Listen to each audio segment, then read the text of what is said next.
Well, a warm welcome to pool fans joining us from across the world to this star-studded arena in the Gandia Palace Hotel for the 10-ball Predator Pro Billiard Series. We begin this 8-day event with the Women's International Open, and our first match on the second TV table is between Sweden's Linnea Halmerstrom, and she takes on Germany's Yvonne Ullmann-Hibbler. It's my pleasure to be joined in the commentating box by my good friend and colleague, Tim de Ruyter. Welcome, Tim. Here we go. Good morning, Gathan. Yeah, definitely a great match to watch. Linnea, definitely one of the upcoming women players, female players. Very young still, also here to play the World Junior Championships. And Yvonne Ullmann-Hibbler winning her first European title in the European Seniors Ladies Championship. So very much looking forward to this match. Yeah, that was a big title for her to get, indeed. And just to give our viewers at home a bit of an update, or rather bring them up to speed on the format, this will be a best of 3 sets, race to 4. If it does go level, we will have a shootout, Tim.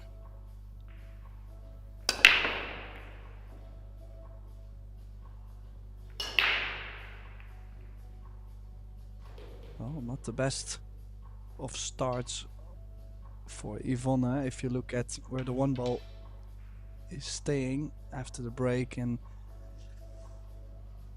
what could she possibly do to get on the two ball? Yeah, it's the thinnest of cuts. How would you like that for your opener on day one?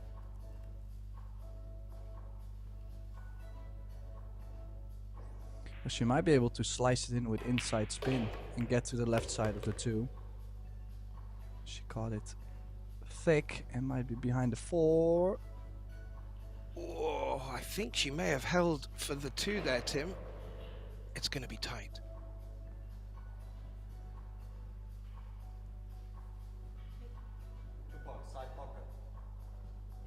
Well, 2 tricky openers already. She managed the first one.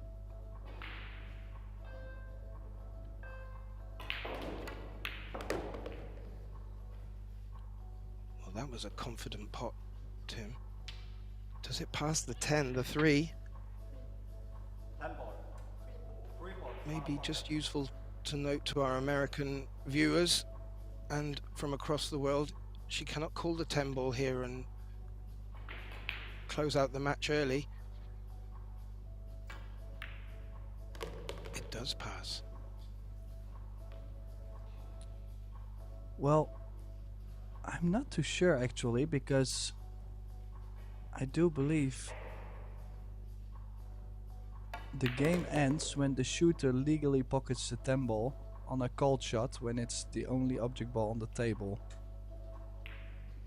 That's the sender shall be rewarded as follows and applied accordingly. The game ends when the shooter legally pockets the 10 ball on a called shot, with the exception of the break shot when no ball may be called.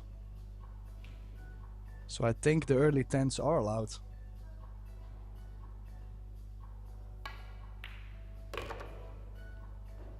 Well, thanks for that Nice clarification, Tim.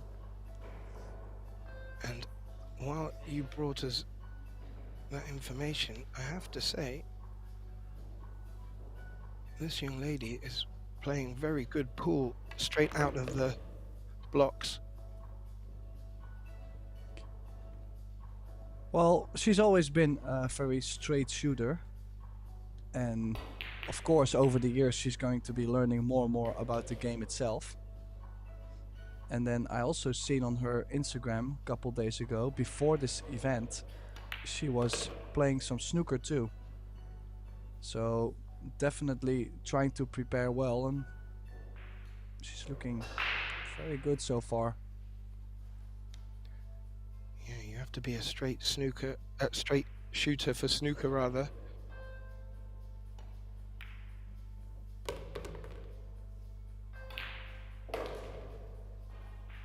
And what looked like, as you pointed out, a tricky opening opportunity, she's turned this into a very, very nice rack.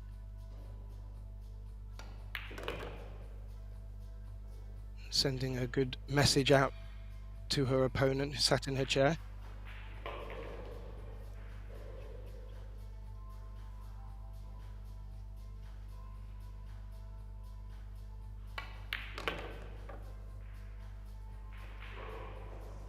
Yeah, great opening clearance from Linnea Hjalmerström.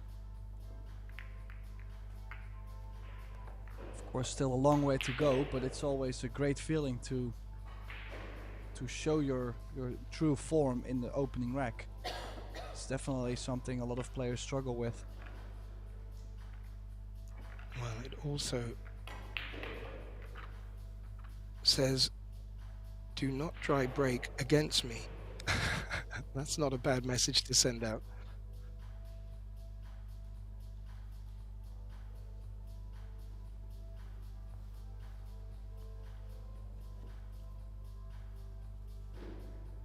So we get to have a look at Linnea's break. Breaking right from the side.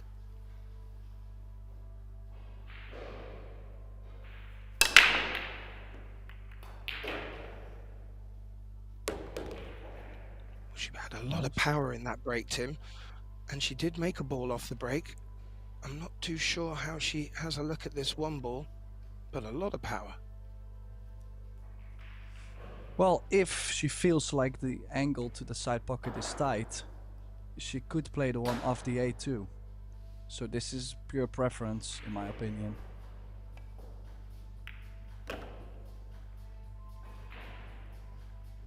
Would have liked maybe a smidge more angle on the 2 ball. And I definitely would like to play it for the 3 in the bottom right, I feel like. She is opting to play in the right center, and always dangerous to play shape to the center. You can easily leave yourself a little bit too short or too far, creating possibly the wrong angle to get to the 4. Yeah, she looks just to be a little bit shorter than she wanted to be able to run through. Yeah, we'll have to run into the long rail.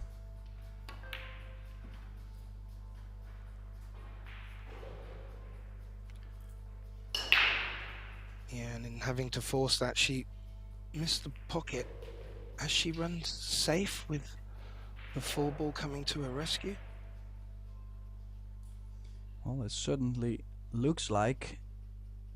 Of course, the massé would be a nice option, guaranteeing position on the 4 if you make it. I'm not feeling this kick shot that much, Catherine. A lot can go wrong on this. Yeah, and the cue ball will be running up this end of the table. Doesn't look like... Well, we'll find out, Tim. Well, she was looking at something else. Last minute changed her decision, and I tell you what, that's not a horrible hit at all. She hit that pretty well, almost made it. No, and aside of her opening break, she's been sat in a chair and wasn't giving an easy opener. Successfully got out of the snooker.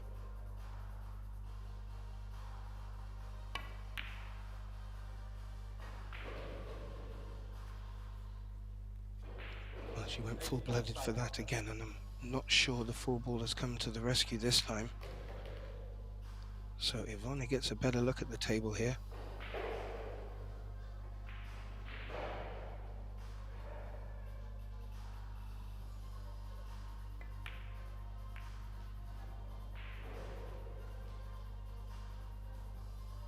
Not the Then again, sorry, Tim. well, the only thing I was wondering is she was floating the cue ball forward instead of playing a nice stun shot. You know, like putting a firm stroke on something gives a more of a secure feeling, I think.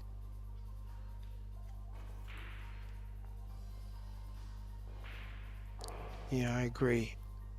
Maybe there was a small concern of where the object ball was going to run onto. However, She now finds herself back at the table with a better shot of this 3. The 4 doesn't look to pass the 9 though.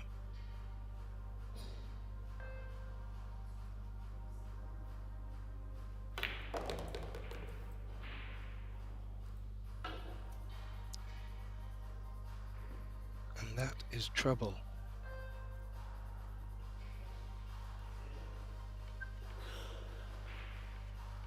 Clearly not what she intended, Tim, but she now finds herself going airborne with her jump stick. This is a very difficult shot. Yeah, look at the shape too. Has to go into the long rail and out.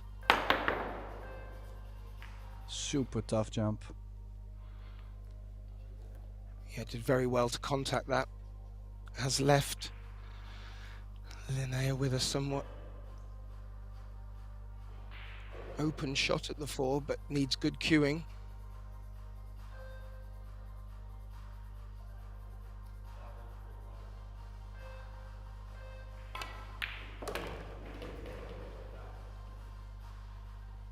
Yeah, she didn't get the cue ball off the long rail as much as she wanted. However, she does have a good look at the 5. Ooh. You couldn't see the 7 from where she was positioned while we were looking at the overhead camera, so she needed to bring the cue ball down here and give the cue ball some authority. She missed it, Tim. How did she end up? Well, the good news is making the ball, making the 5 in the top right is guaranteed to be on the 7. But you can see a little bit of elevation because of the rail. Oh, wow. Oh, does the 10 come in between? The answer is no, but she's not out of the woods yet. No, she's not. But I do like the fact that Ivana didn't let off anything with her expression as that cue ball rolled towards the 10. It's as if she knew she was going to be on the 7. Well, I definitely got scared there for a second. So this just a gentle run through? Yeah, definitely with the new slick conditions, you should be able to float this towards the corner. And even if it touches the long rail, it will go, but she's missed it by quite a bit there, honestly. Yeah, she has, and I'm not too sure Linnea expected to come back to the table there. Well, also if you look at where the cue ball stopped, like overall on the 8 and the cue ball, I think Ivona just completely had the speed in the stroke wrong compared to, if you look at Linea's stroke on this table, it's more compact.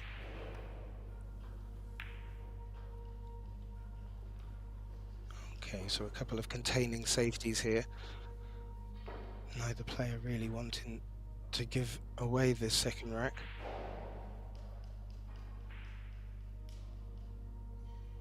Yeah, could have maybe played the cue ball behind the 10, Yvonne.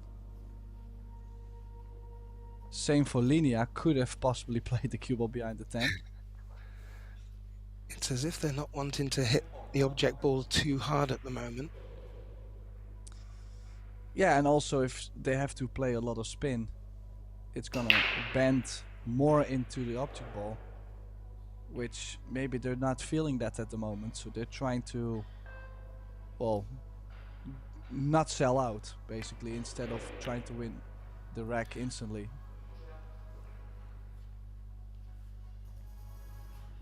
And I think she's maybe left an edge of the 8 here. Looks like she's getting down to the shot quick, indicating that maybe there is an edge to be seen. No, it looks too tight from here.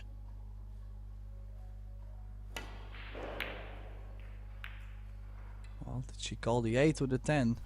We're never going to find out, I guess, but this is a decent opportunity for Yvonne. 2 rails around the 10 towards the 9. Or is she opting to play with inside spin a little bit? running the cue ball just up table for the 9 in the center. Well, she's took a chunk of the 10.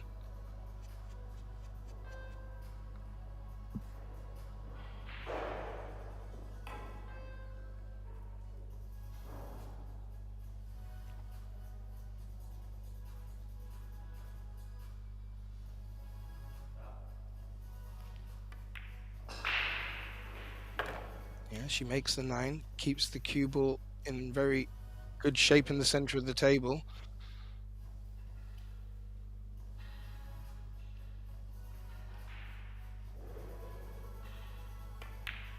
And this will bring Germany's Ivona back to 1 apiece. And while we just watch the balls get racked, I just wanted to let our viewers know that we have another stream table on the Pro Billiard TV site. We have a matchup between Belgian Diana Kocheva, and she's taking on the Spanish Silvia Lopez Fibler. So you can just see that in the background there. Look like Sylvia at the table. But we bring you back to the matchup here. And as we saw in the first rack, Linnea will pounce on a dry break. So let's see what the German can do at this opportunity. Again, break into a similar position.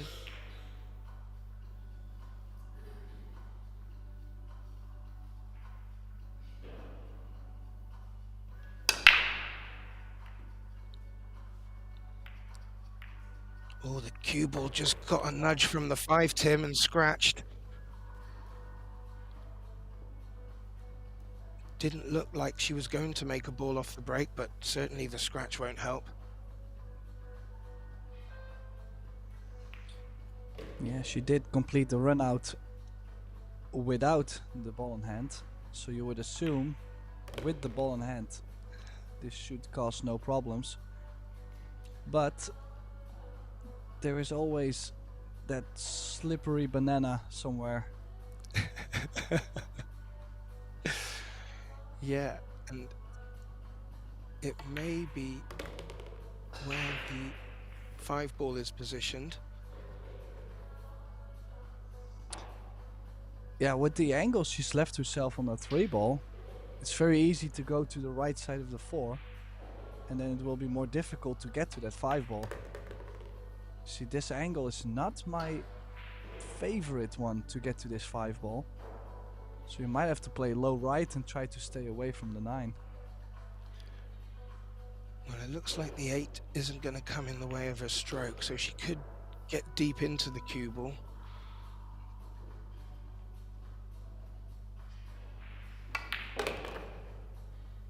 Oh, did you see the bite on that, Tim? Yeah, great smooth stroke, because if you pound that ball too much, it's definitely going to bounce off the 4 into the 9 and then catch the draw.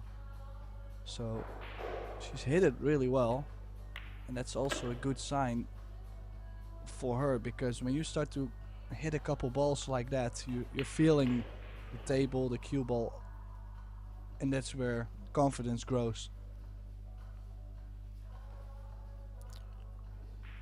Well, I have to say, in play, on form so far, oh, with the commentator's curse, I was about to give it to Linnea, however, in saying that,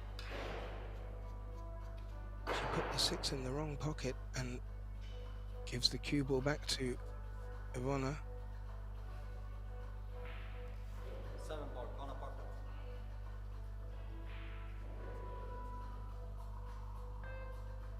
Well, she has called the 7 in the corner pocket. Could play the cue ball underneath the 10-9 and just play safe. Doesn't have to go aggressive. I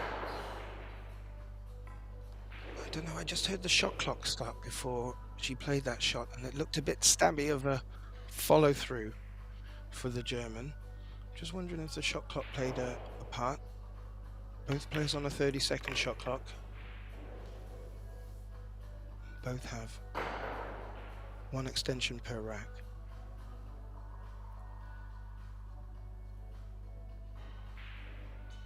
It was a tricky 7, Tim, but looks like,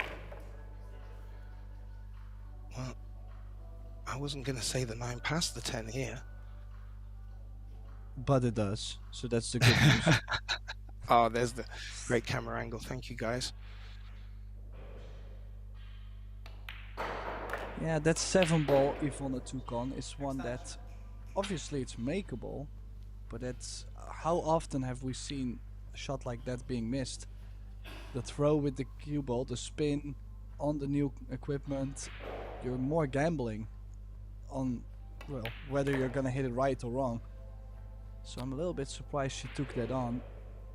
And Hjalmarström now taking the lead once again. Well, interesting to note that Linnea would have had that shot if she'd have made the 6 in the middle. So it's a bit unfortunate that Ivona had the pleasure of taking it on.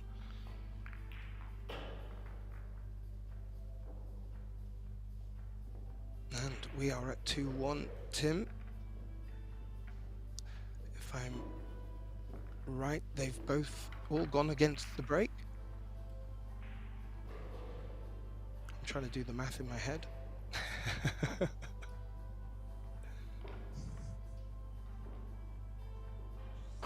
Yeah, obviously there's a lot of other matches going on. The women's Little Monster International Open started off this morning, and there is, let me count because it's early for me as well, 8 matches going on.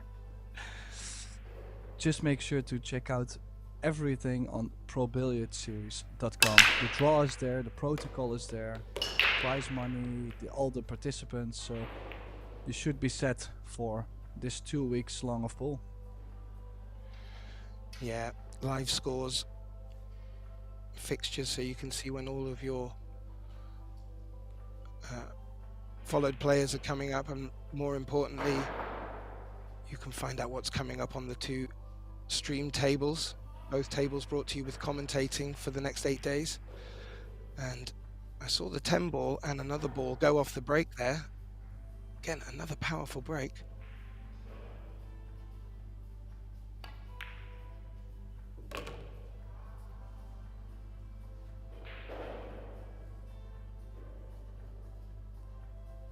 Yeah, she did make plenty on that break. And if you look at this layout, I think it was all about the 3 ball. Which she's just navigated very nicely. And this would be a great time to break and run to avoid this set going to 2-2.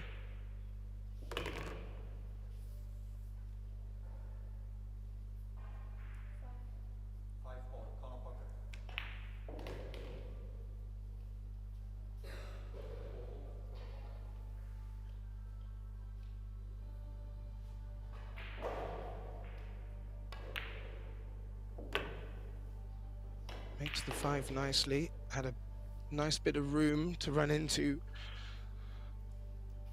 Just a soft touch on the 6 here. Or run through even. She did look a bit straighter. However, now... Yeah, that's... Sorry. That's one thing that has been happening a little bit here and there for Linnea, is the fact that she's been landing straighter on the next shot. So sometimes when she has to cross over, the angle is not as ideal to move the cue ball over. Well, she certainly can back it up with a bit of power, Tim.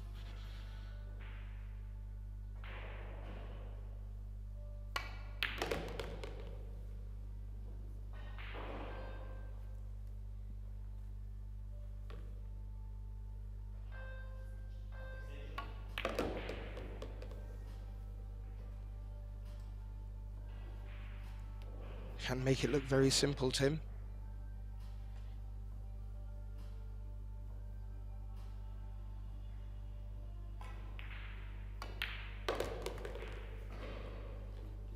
And Linnea Hjalmarström takes the first set by 3 racks to 1.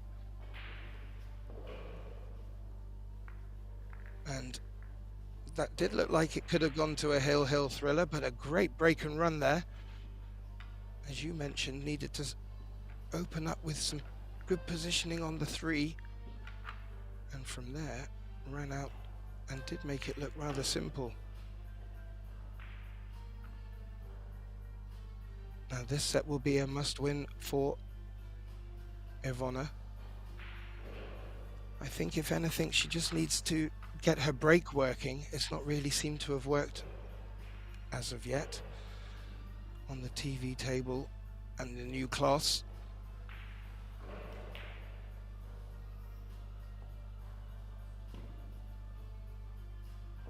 We just take a little look out across the other table. And Diana Kocheva is 2 racks to 1 up in the first set against Silvia Lopez Fibla. And the 10 again.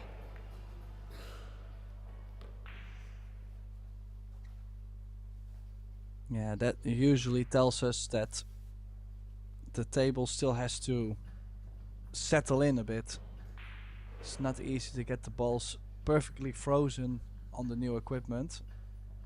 I'm not saying it's impossible, but we don't want to have the referee wrecking the balls for 10-15 minutes every time, right? So it's part of it, and as long as it's not a win, I don't think it's a big problem, is it? No, absolutely not. Look at all of the traffic on the left-hand side of the table here, Tim. There was a big area for Linnea to aim for, and she's made it. Is there a pathway to the 1?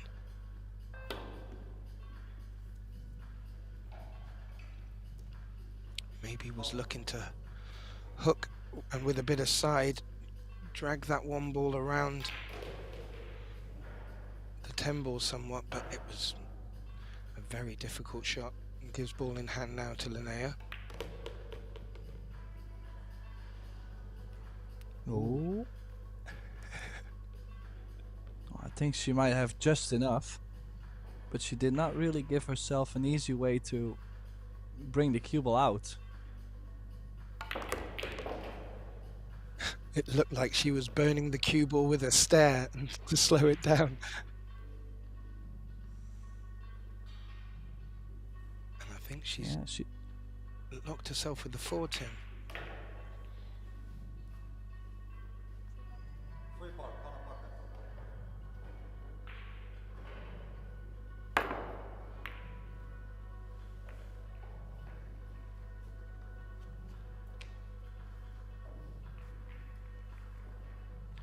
Well, she had to swerve around the 4 ball there.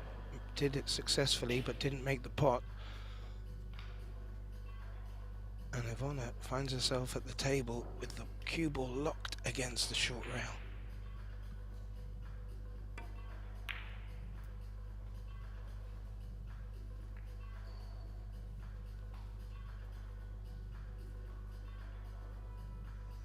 Yeah, so another closing opportunity for Linnea. Ivona has been struggling a bit. I mean, I've been watching her when she was practicing. It looks like she was feeling alright, at least, but maybe she was more dialed in on pounding the balls in, maybe not so much on the table speed, because that's where I feel she's been struggling so far in this opening set. Well, this will be a test of cueing.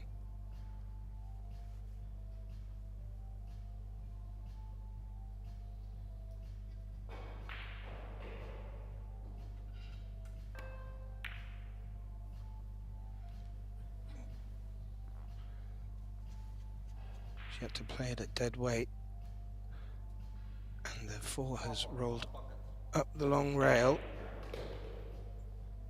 But maybe Ivona can see this.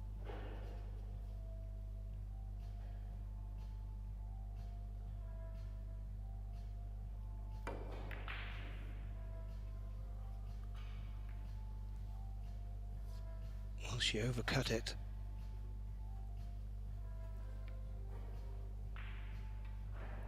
And has left the Swede with a similar cut, but with no ball in the way obstructing the view.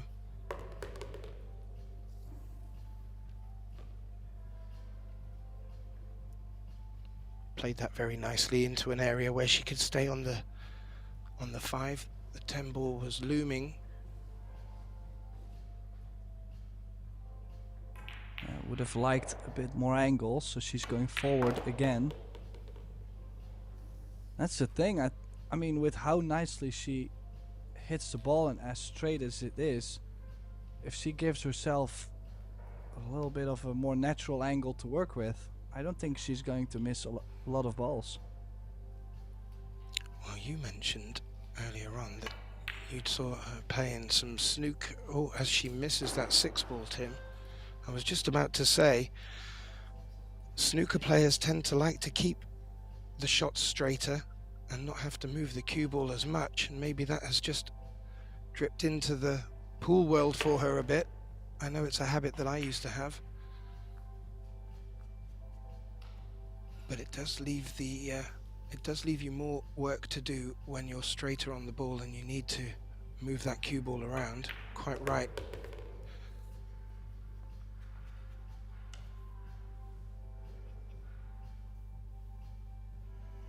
Well, definitely a must run out for Yvonne to stay alive in the opening set, and this is a little bit of a tester on the cueing.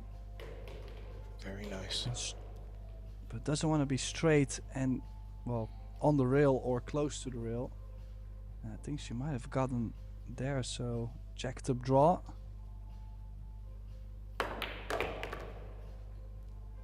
And a bit of a bounce needed. Slightly longer 10, but this would be a good steal for her.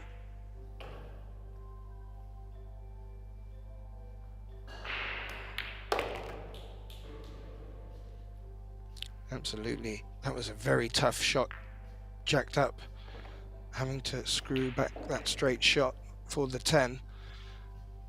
And she will get off this second set with the first rack, doing exactly what she needs to do as she trails by 1-0.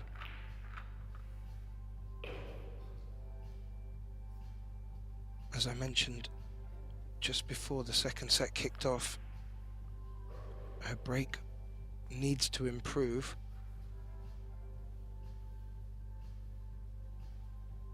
We've seen the 10 ball go in twice already as well. As you alluded to, the table's settling in itself as well. And the player's settling in with the table. She's bringing the cue ball to the center, Tim. Well, definitely choosing for a more aggressive type of break. Trying to make the 3 or the 4. Or the 5-9 4 rails.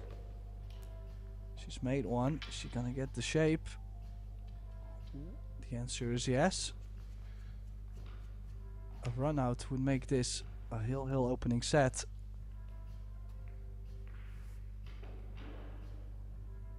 Are we ready for some early drama? Well, I am, Tim. I'm sure our viewers at home are as well. I was born ready. And it looks like... Well, that was favourable. It looks like Yvonne is up for it too.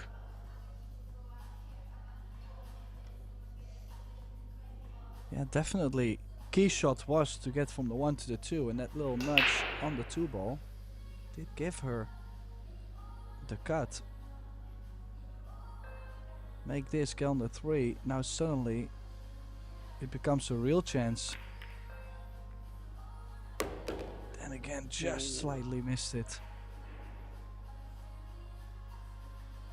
Yeah, she had a similar shot on a 7 ball earlier that Linnea gave her.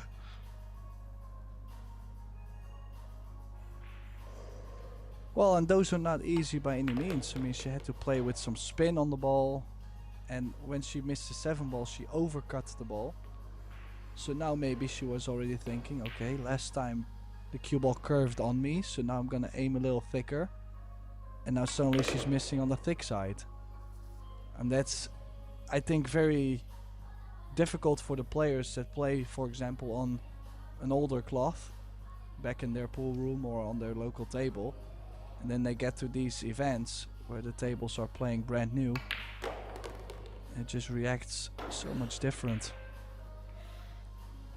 Yeah, indeed. I think she was just in the last shot, Tim. Linnea just stood up and had a little smile at the position she left herself on the table. Again, too straight, had to do a bit more with the cue ball, and I'm just wondering if she was thinking about what you were saying and alluding to earlier. Just couldn't get anything more than straight. Yeah, it's so funny. So many players are trying to get straight on the next shot, while most of the times the good players, they just play to have angle to work with. Yeah, indeed.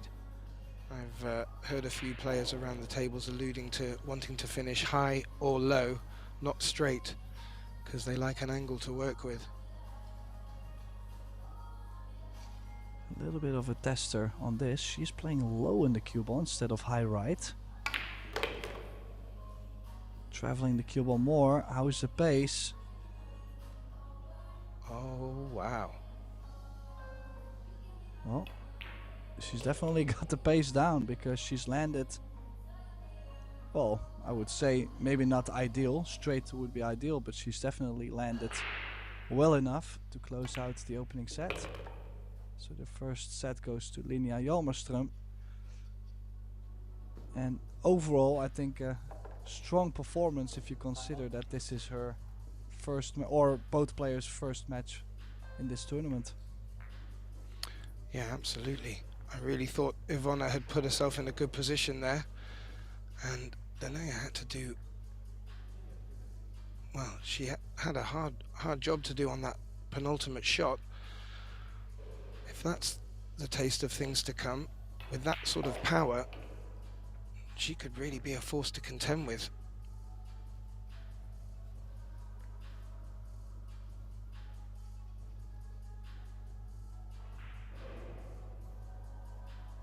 Yeah, it's of course, it's early days in the Little Monster Women's International Open.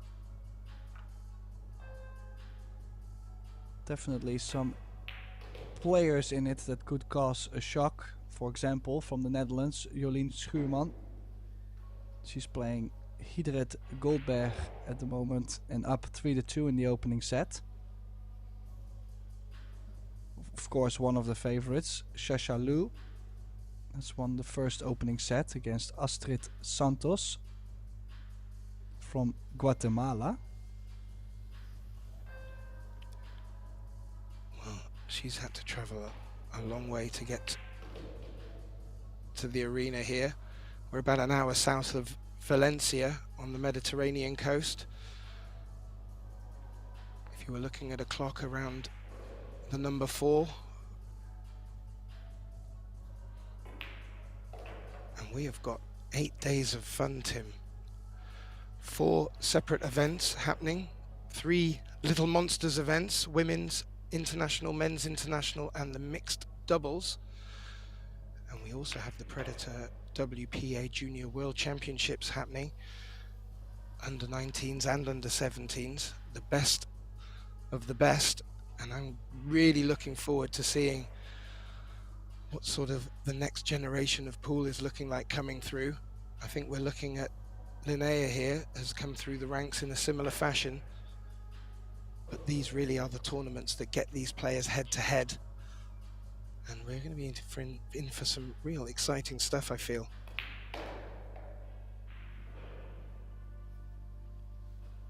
Yeah, there's always going to be good matches, high quality of play, a lot of drama, and I think that's also one of the things that the Pro Billiard Series is trying to achieve, is to not bring the players over for only one event.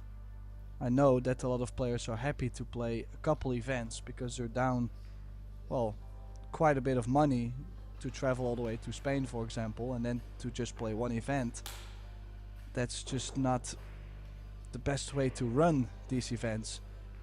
And well, after this event we also have the Euro Tour, the Predator Euro Tour, in the same venue, so that means that players are coming now over for, what is it, 3 events. Yep. And that would be 10, 11 days total for them. And not only a good experience, the venue here is fantastic. The arena looks beautiful, and just the experience of getting to play in this format, in this sort of surroundings, it really does help the players get less nervous throughout and be more comfortable. And the travel is certainly another dynamic that the players have to deal with. You have experienced that yourself.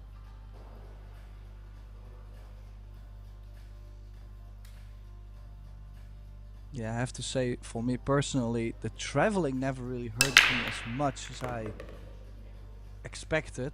I always heard the horrible stories from other players.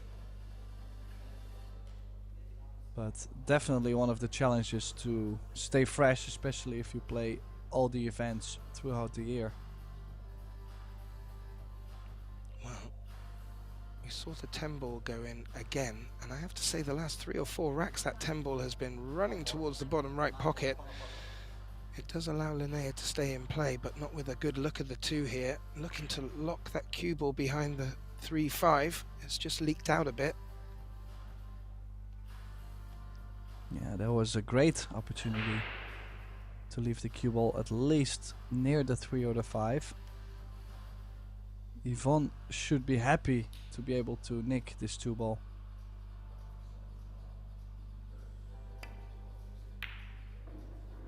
Well, she even had it full.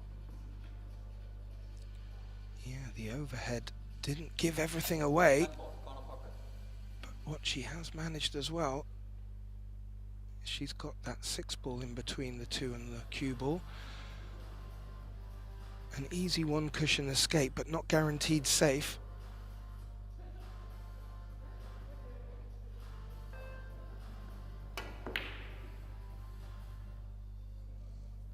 Well, I do like the way she's played it. Knew that if she put a little bit more pace on it, well, she had like 4 balls near the cue ball that could come in between, and it has exactly landed like she was expecting it would be. So another jump from Yvonne with the air rush.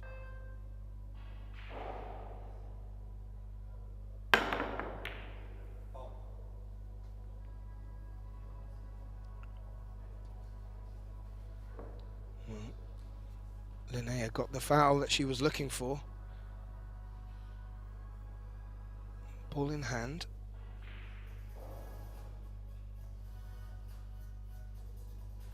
Now, a lot of people, they forget the fact that this is the opening match for both players. Also, they might not even feel the table and they're already set with a shot clock. Not all the tables have a shot clock, so it makes a big difference. So maybe Yvonne is just not feeling so well on the table itself, and then now she's feeling rushed by the shot clock too. Where the players that start to struggle, they usually start to take a little bit more time to play themselves back into rhythm.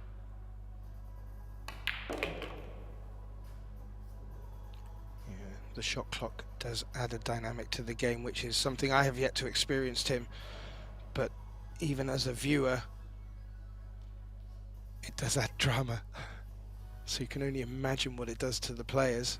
And I guess the more that they experience it and the more they play in this environment, that they will get used to it. But still, as you pointed out, if you're trying to get to grips with the table and some of the reactions and the speed of the cloth, the last thing you want is a clock breathing down your neck.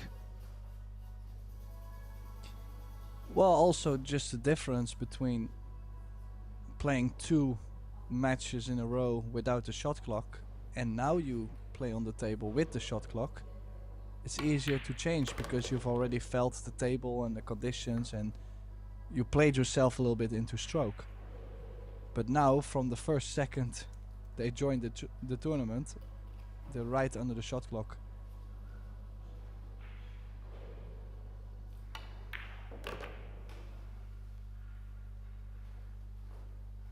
A little bit surprised she's played it with low left.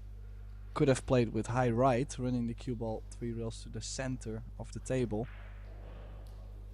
But the bump on the 10 definitely worked. Is she going with right spin or is she trying to kill the ball?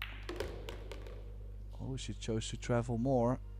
And that side pocket point ruined the party.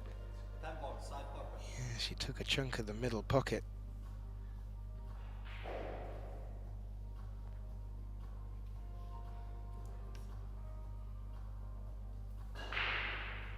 Well, she has called the cross side bank on the 10.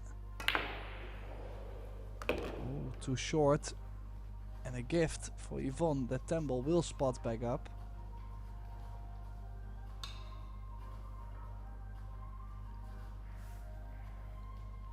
Almost straight in.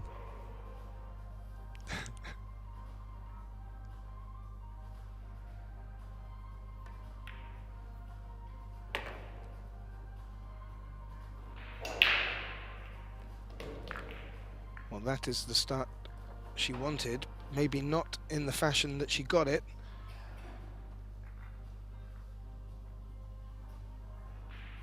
But Ivona Ullmann-Hibbler of Germany takes the first rack in this second set.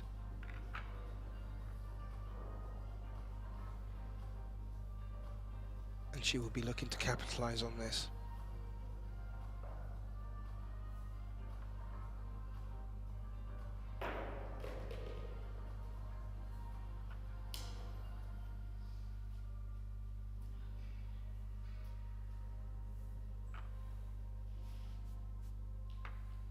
Well, Linnea did go very aggressive on the bank, did not take care of the cue ball, and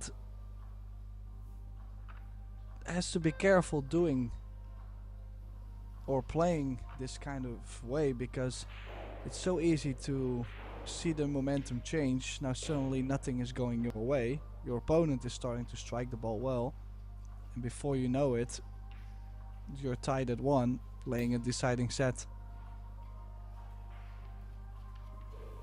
Yeah, and with the nature of 10 ball, it can happen rather quickly. So Ivona to break, leading by 1 rack to 0 in the second set. She trails by 1 set to 0. And again, not looking like she's getting as much energy as her opponent off the break, and is not getting rewarded either.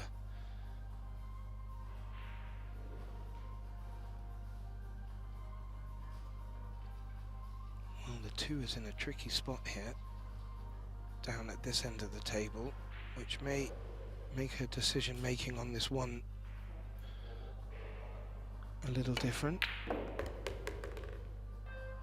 However, she's proven me wrong there and has played a great shot and even been able to bring it out far enough for the 2, I fear. She's having a good inspection, but not giving too much away.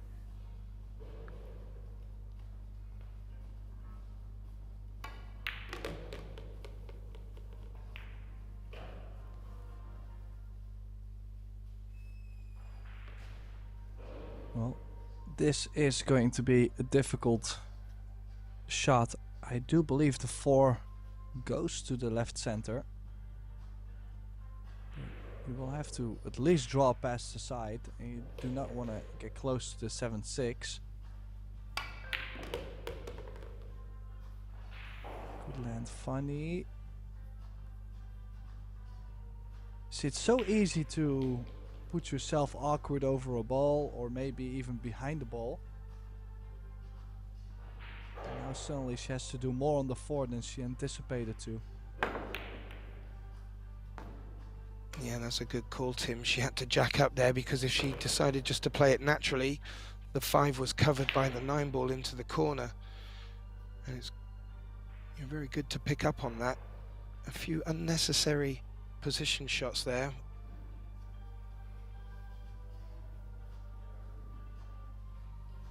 Oh, one good stun shot, cue ball off the rail. Gives her a great chance to double the lead in the second set. She chose to go forward, but that tells me that she's not feeling confident enough to, well, to really swing at something. Like, she might have even played for a safety on the 6, which from the position she had, I don't really feel the need to play it.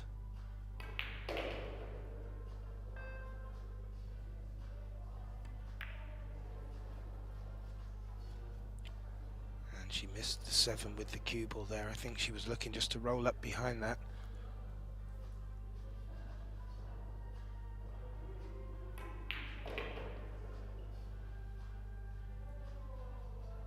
Yeah, still a funny position to be in. Don't think it's that easy to get a full hook. Like the cue ball behind the 8 really was not there. Or at least not sending the 6 ball over and bringing the cue ball behind the 8. But now I'm surprised Yvonne is looking at going aggressive on this 6 ball, while she turned the stun down on the 5 ball.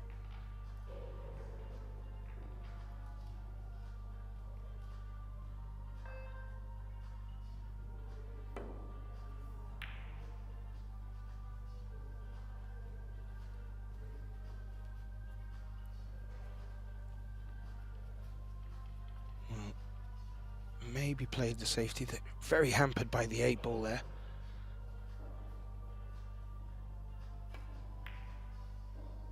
The Swede has a chance to play a better safety than her last one, however has missed the 8 again.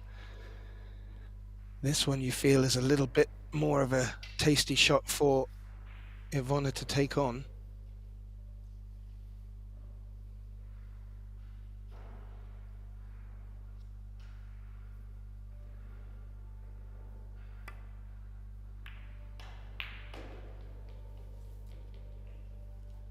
Overcut it, but brought a very nice cue ball up onto the short rail.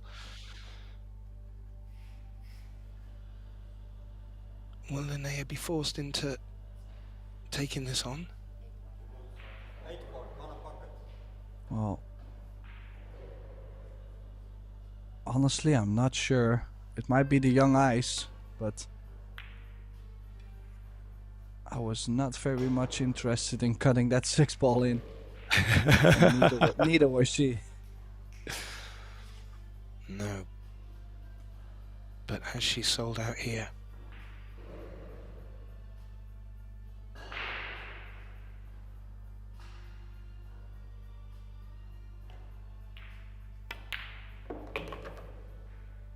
As you could see from the overhead there, Ivona didn't have much to work with. She's popped the cue ball out as much as she felt she could. Well, it doesn't have to do too much. Just top left. You don't have to cross over all the way up table. Just twice the long rail. Ooh, she's got it thick again. She's not and that comfortable out there, is she, Tim? really that tells me that every time she's playing with the outside spin, it's getting to her. Like, obviously she was going to hit it thick with the left spin, but she's just not, feeling that curve yet.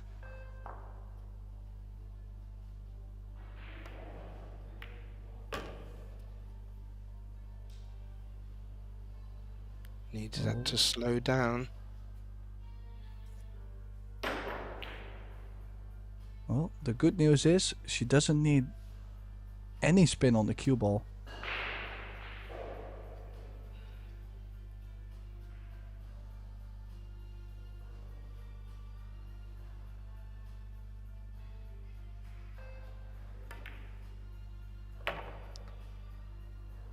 No, but She did need the right pace, Tim.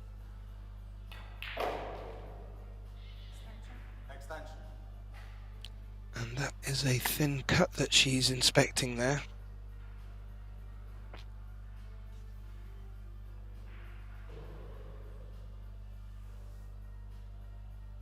Well, this is actually really important for her if she wants to make some kind of turnaround happen in this match.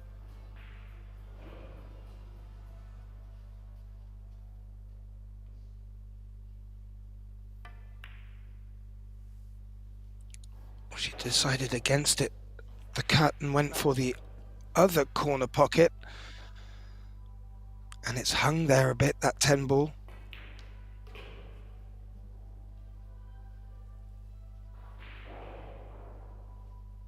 Yeah, she will be kicking herself. She did get a great gift actually last track from Linia. And this 10 ball could have doubled the lead. Now we're tied at 1, so a gift back and forth on the 10 here.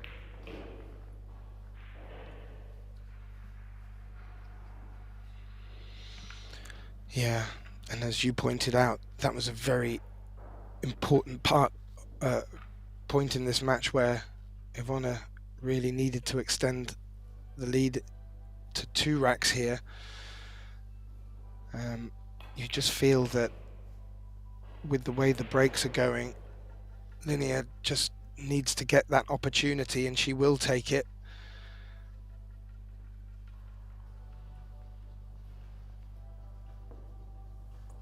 And if anything, getting the better end of the breaks in this match so far. Will that form continue? 1 apiece in the second set. Linia leads by 1-0. God, the 10 again was heading towards the corner pocket. I've heard a few more balls dropped while I was looking at that, Tim. Wow.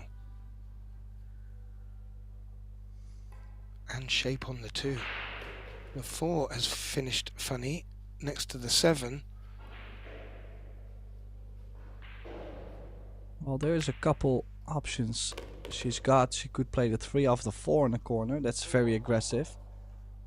Could have played shape on the 3 for a good safety behind the 9. But looks like she's going aggressive to the top right and running the cue ball, I would say, 2 rails into the 4. Yeah, I think she was trying to play the 3 off the 4, but like I mentioned, you have to catch the ball. Well, you have to catch the 4 perfect. If you catch it a little bit too full or too thin, it was not gonna go. Like there was only one spot to be able to get there. Yeah, it was very aggressive. However, she felt it was justified, but in turn solved that problem for Ivona.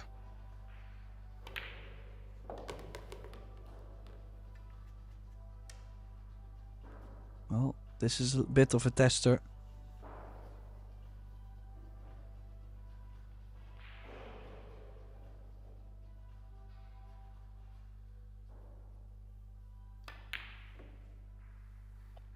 Oh, it was a tester. How's the cue ball finished, Tim? I think she's got away with it. Well, that's exactly the thing that I mentioned. Every time, even if she's played maybe a drip of outside or inside, it feels like the ball is curving a bit more. Obviously, it curves more than on the club tables or the older cloth. And she's just catching the ball slightly thicker and thinner. Oh. You know, Tim, I heard her call in the background. The 10 ball in the corner pocket was clearly looking for that sort of shot. There was always the danger of scratching. And 2 gifts for Ivona in this rack. You do feel she needs to convert it this time.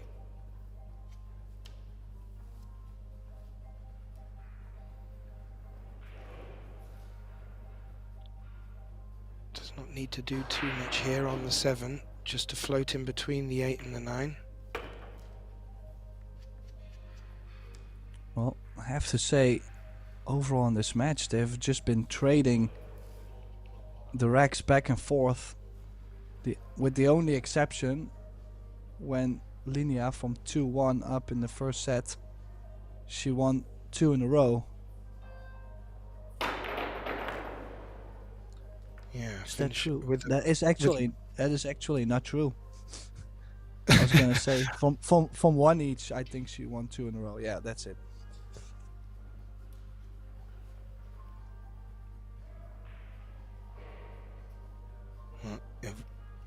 Germany's Ivona Ullmann-Hübler will be looking to trade another blow here.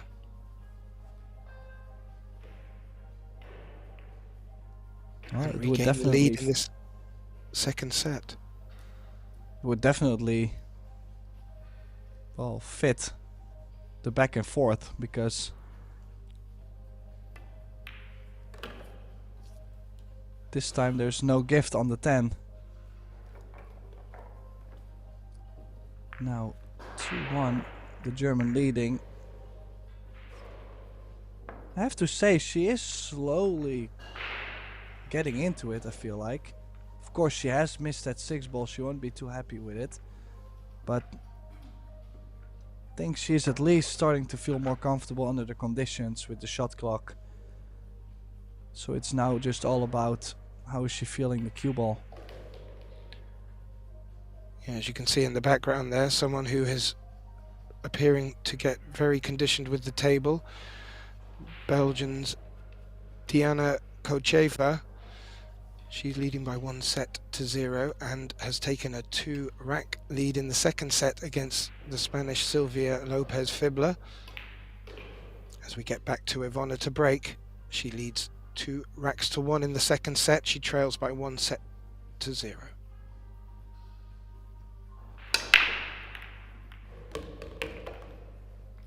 Oh, dear. And the cue ball down the drain.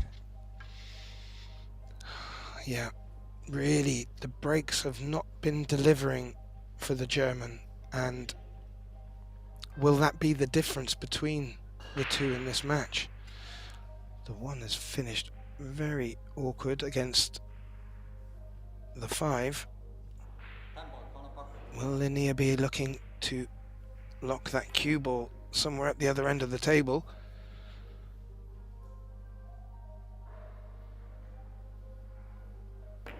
Tricky shot this.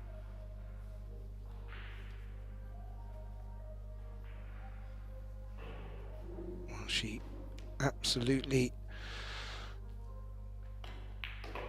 middled the 8 ball, and the 8 ball has finished locked up the other side of the 10, which has blocked that 10 ball off. But it's left the cue ball in the center of the table, and the 1 ball now open.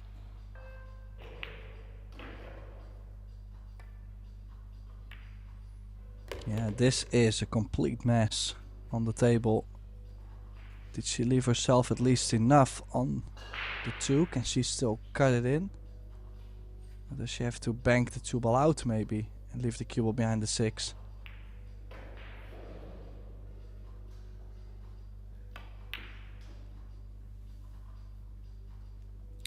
Well, she probably couldn't see the potting angle there and has played a great safety.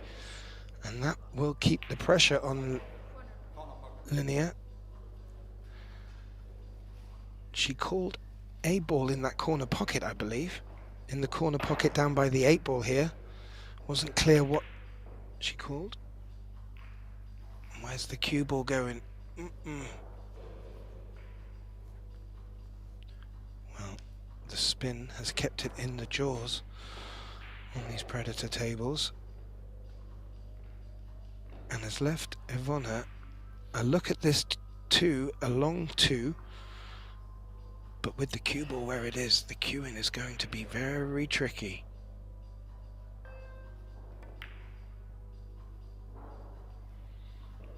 So felt it wasn't on, and was looking to play safe with the cue ball coming up towards the 7, but it hasn't come far enough.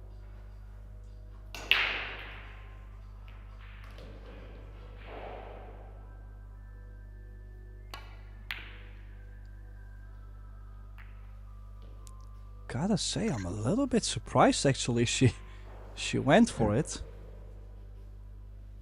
Now at least the rack is wide in the open. But the bad news for Linia is if Yvonne can make one good shot here from the 2, running the cue ball. Well, I do like to play with top right on this 2 rails backup table. She's digging lower.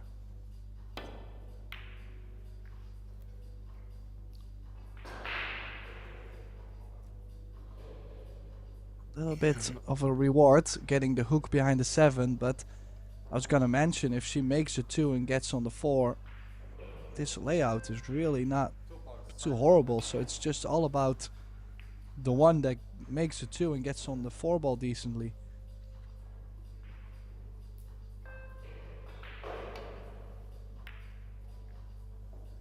Oh, that's a nice kick and stick, or at least it looked nice.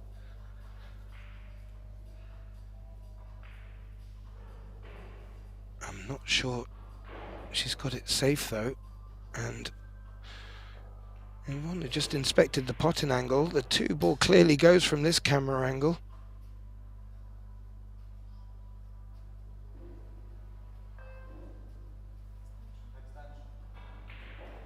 Yeah, just calls an extension there, Tim. You brought that up earlier. If Yvonne isn't completely comfortable, that shot clock is going to play a role.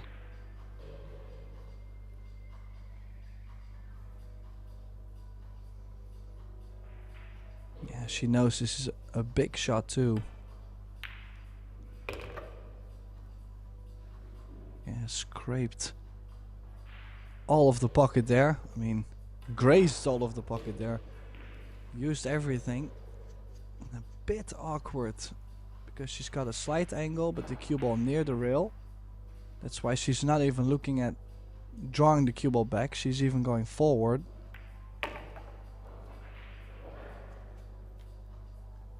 I don't think she has given herself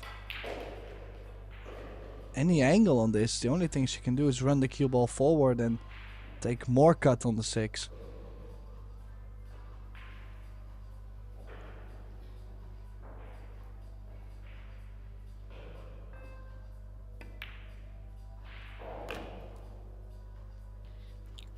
Yeah, made the pot well. Left herself a thinner angle on the 6, was going to do this.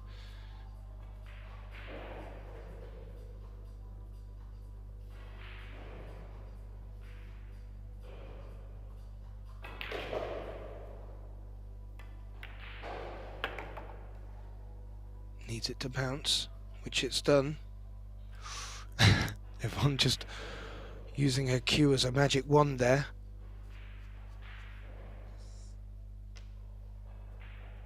Yeah, definitely not the shape she was expecting to get. And this is also one of those shots where you cannot strike the ball with a nice and clean full stroke because you need to hold the cue ball for the 8. I don't think I'm gonna try and get all the way to the other long rail. She has played it well.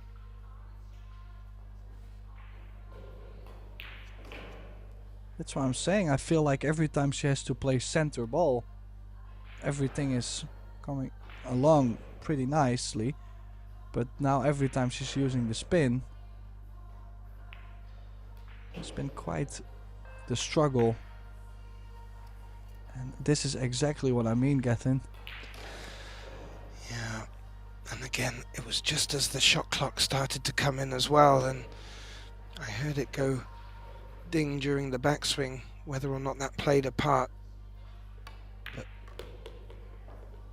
you really shouldn't be missing those balls at this stage of the game. And Linia finishing quite straight on the 9. Yeah, this is exactly what I meant earlier also. I think I would have played 2 rails just to increase the chances for me to leave myself an angle on the 9. Occasionally you're going to miss one of those, and she has. But look at this for a roll. Wow. Did she cover the potting angle? I think she has, yeah. Calling the cross bank.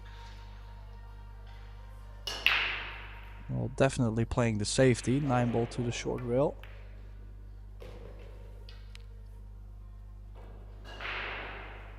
Oh, great base. Yeah, that's really nice.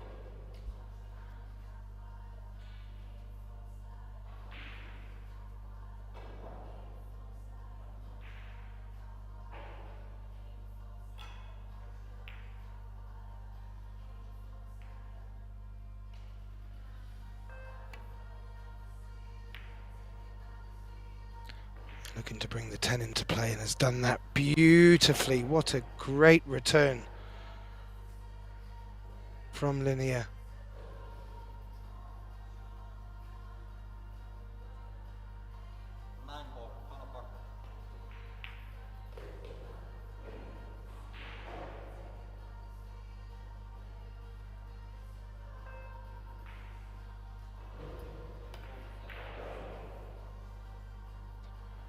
Played cushion first, got a thin angle. Legal shot has left a thin cut for Linnea here into the bottom right corner.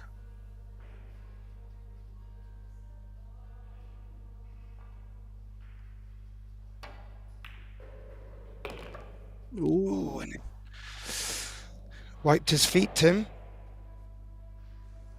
Yeah, and that also took away a bit of pace on the cue ball, so now slightly more angle on the 10. Would have liked to bump the cushion and come back out, of course.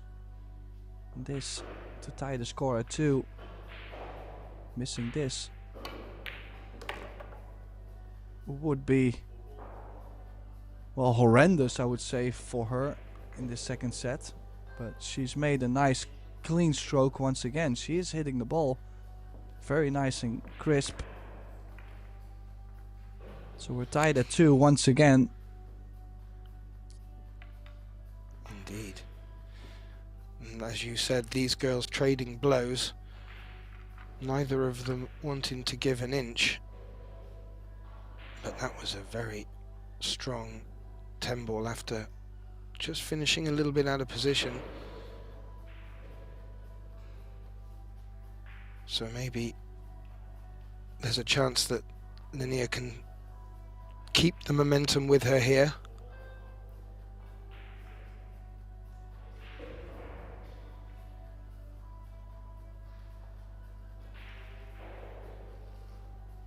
We're all tied at 2-2 in the second set. Linnea to break, leading 1 set to 0. And that 10 ball again, Tim. It's moving.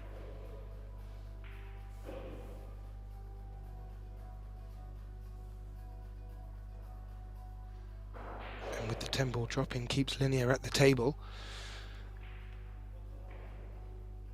It would be a rather thin cut on the 1 down the short rail if she were to take this on.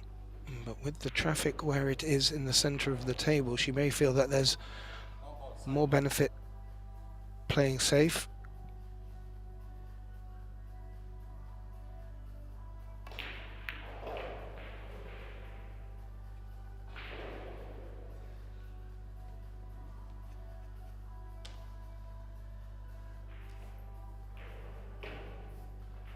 Yeah, the pink BK Rush Linnea is using definitely is doing the trick so far in this match.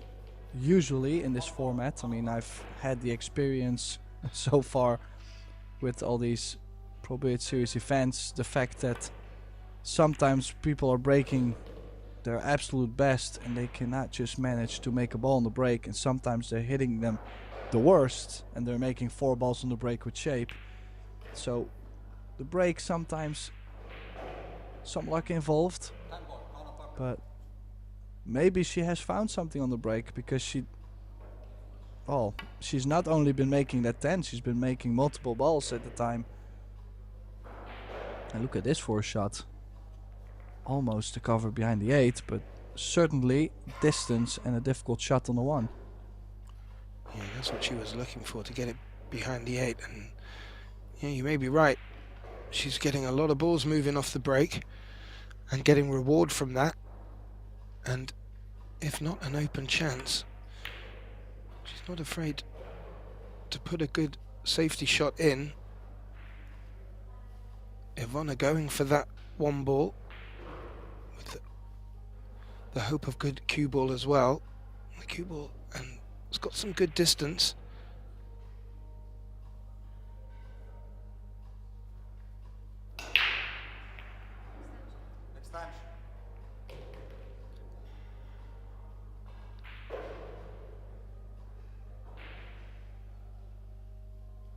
Well, both corner pockets are open to Linnea, but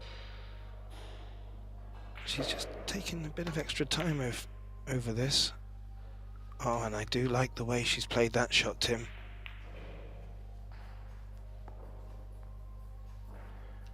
She has frozen the cue ball off the one and played the one off the short rail back up to the other end of the table, leaving Yvonne in a lot of trouble here. And just looking to see if there's a gap between the 4 and the 9, and if that gap will bring success.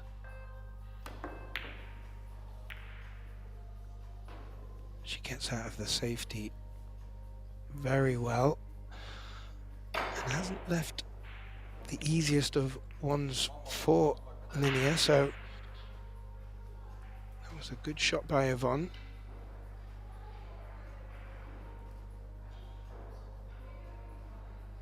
Yeah, does have the opportunity to play for the 2 in the left center. That's what she was trying to play for, but it's sensitive. Made the cue ball very sensitive, and she's missed one. By accident pocketed the 4. Obviously doesn't count, as we are playing call shot 10 ball. Have to call your shot. It's still a tricky layout though, Gethin, if you look at how to get on the 2 ball, and the 3 ball does not go to the bottom right corner in this view. Bottom left in this view, so safety behind the 7.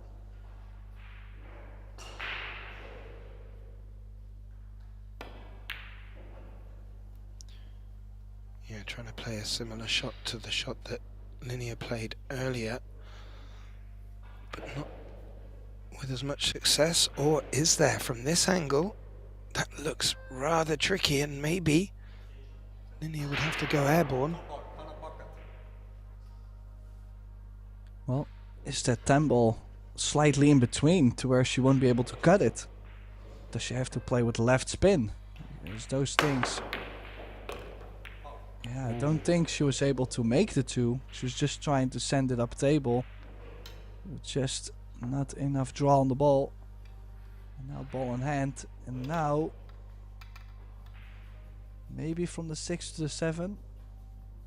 Could be tricky, but she gets the ball in hand with the 2 ball in the open, and she can play for the 3 in the bottom right. I do like to be a little closer to the 3 ball though, Gethin. Yeah, and with ball in hand, you felt that she would really be looking for ideal position on the 3 here to tee up for the 5.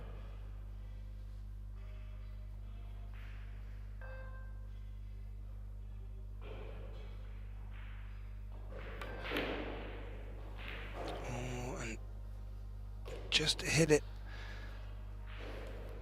a bit too thick with this running spin she put on there. Did get good shape for the 5, but clearly you need to make the 3 first. And Linnea's got a bit of traffic to navigate here if she wants to take this cue ball 3 rails, which she's done very, very nicely.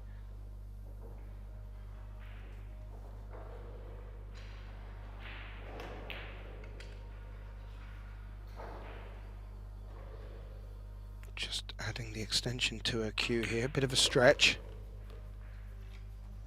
Well, I have to say, quite important rack this is. That mistake from Yvonne could put Linnea on the double hill.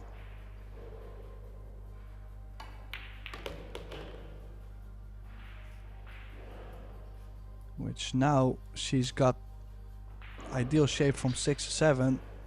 The percentage has risen quite a bit. Yeah.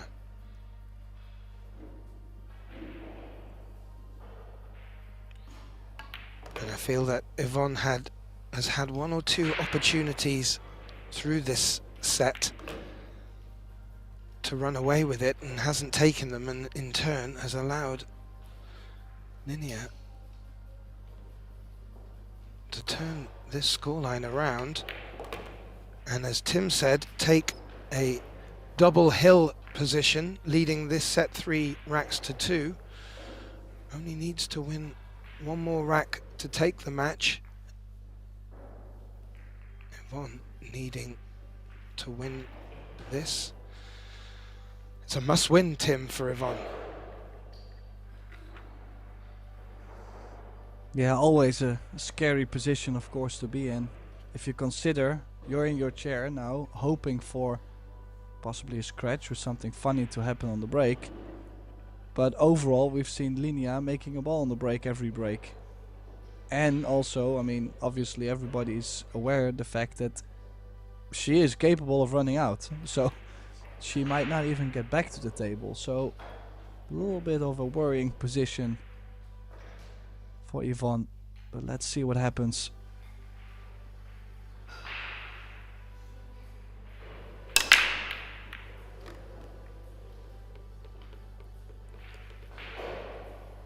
On the one ball, Nice. went in unorthodoxly in the top left corner, and she has been left with a shot on the 2 here, Tim. Yeah, but how would you try to get on a 3 ball? This is quite tough, especially if you're gonna play with low right. The cut gets more difficult. With left spin, you need the perfect pace. Catching the 4 or the 9 would be bad news. She's missed the ball, and does she get second prize? I think she has, Kath. I think she has too, and this Swedish lady really has surprised me on a couple of shots, and she's not afraid to take them on, and she's certainly made her fair share of them, and has been rewarded even when she hasn't been successful in taking them opportunities. It's good pool. Yvonne has gone airborne, made the jump shot, and may have got just as fortunate. Yeah, definitely is not going to play the cut shot on the 2 to make the 2 ball, but surely could play the cue ball 2 rails back up table. Only thing she had to do was making sure not to pocket the 2 ball by accident. Did she get the full hook? Well, it looks like from Yvonne's body language that she has. Oh, and from that angle, thank you very much, production team, that is a full lock. So this is a tricky escape with all of the other balls around it. Oh, checking up a little bit of left, as you can see, to make the angle shorter. Good hit. Is there any fortune? Well, it's not like a sellout. The only thing is, Linia could go aggressive, playing this to the top left with the safety in mind in case she does overcut. If she manages to make the ball, she might be on the 3 to the side.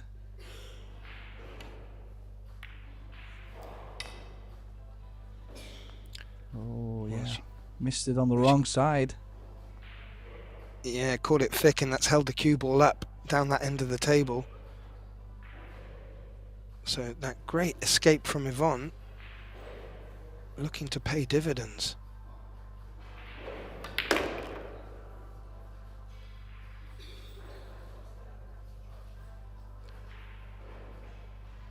Well, that was hit with a lot of authority to ensure the cue ball came out enough for the 3. It has done. It's come out a little bit further than you'd like. Well, if you look at the 5 ball. I'm quite sure there is a carom on the 10. So might be worth it to go, well, definitely go aggressive on this.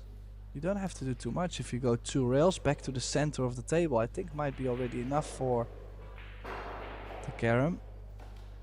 Is she going to try and do more?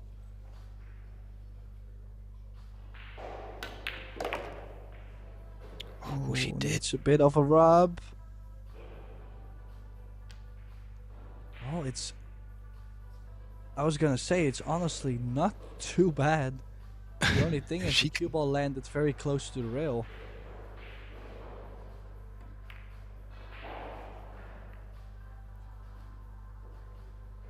Probably the best thing she could have done. Yeah, I like the way she played that as well, and encouraged the 9 to maybe even cause a bit of trouble too. I think Linnea has called the top left.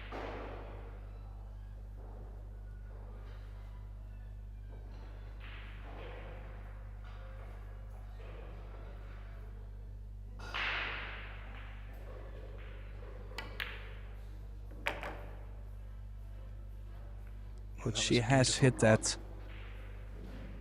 She has played it very well, of course, a little bit more risk with the cue ball, but an excellent pot. And now 5 balls away to win the match and get herself into the winner's bracket. Oh, no draw on the cue ball. Yeah, I was worried that the 8 ball would have scuppered her clearance opportunity there, but as you could see from the last angle, she had a good look there, and I thought she was going to play that 6 with more authority, but ran into the 9, and look where the cue ball has finished here.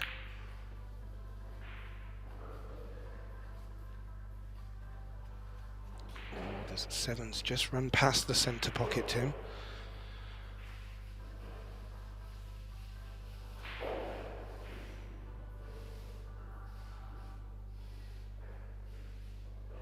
She appears to have called it down the long rail into this corner pocket by the 10.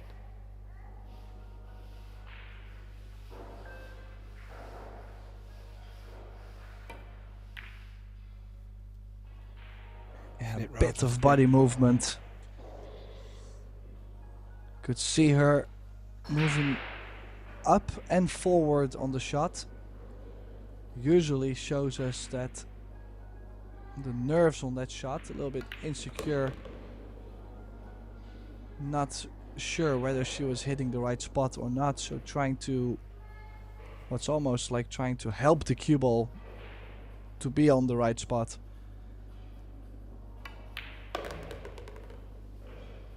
And that's gonna cost her the match. Linnea now on the 10, Kath.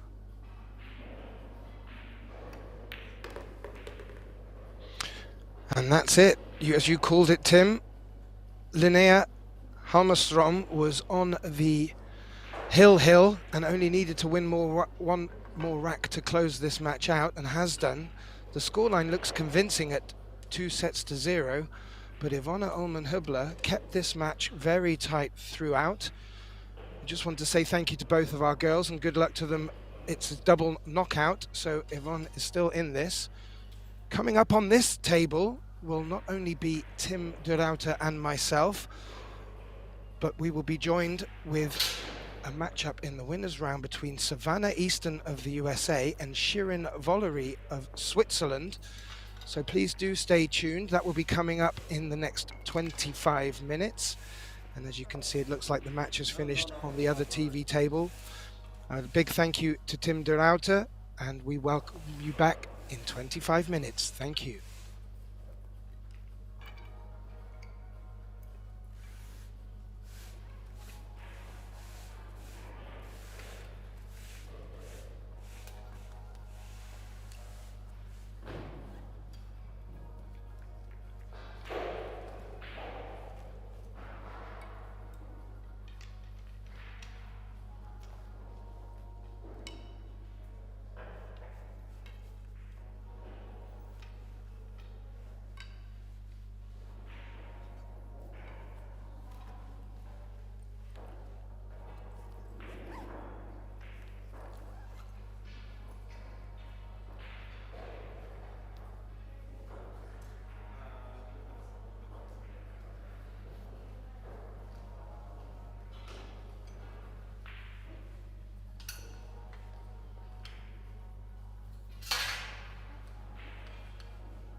Beautiful shot there.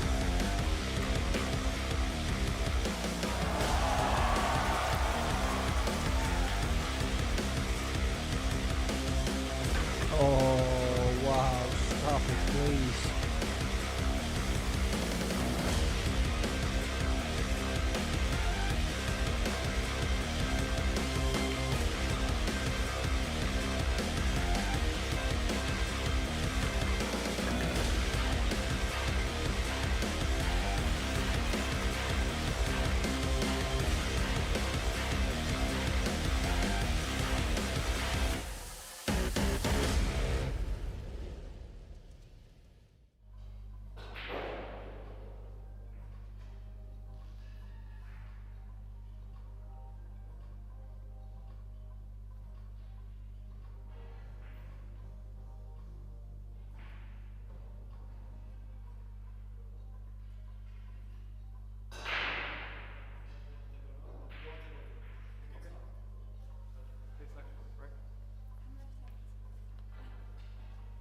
From across the world to this star-studded arena in the Gandia Palace Hotel in Spain.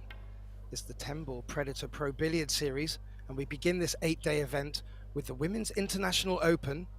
And our second match today is between America's Savannah Easton and the Swiss Shirin Valerie. My name is Gethin Davis, and I'm joined in the box by my dear friend and colleague, Tim de Ruyter. Tim, what have you got for us today? Well, actually, it's two players that have been growing a lot in the last years. So it's definitely going to be a fast match. Both players are pretty quick. They're also here, I believe, to still compete in the World Junior Championships. So this event is not only to show that they belong around the best women in the world, but also to get prepared for the World Junior Championship. So I think it will be a very interesting match. Savannah Easton, I believe she reached the last 16 in the World Women 10-ball championship in Vietnam, I believe it was, like a month or two ago. So definitely has been growing her game. One of America's strongest female players out there. And I know Shirin has been playing quite a bit of hayball lately too, so I'm curious to see what that has done to her cueing. Yeah, and as you said, both players very attacking. Savannah, fresh off the back of a Thanksgiving, I feel, so we'll be fueled up and ready to go as we get a look at Shirin's break-off. This is a race to 4 and best of 3 sets.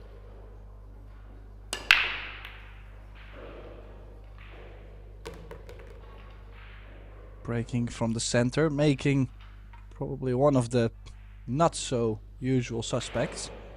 4 in the corner. Does have a shape and an opportunity on the 1-2 combination. Will she be able to get shape after the combination? That's the question, Gath. Well, she certainly called a 2 in the corner.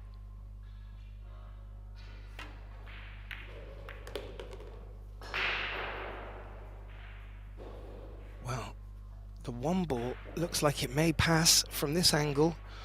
Well, it is tight, and it's also a very thin cut if indeed she can see the 1 at all. But did make the 2.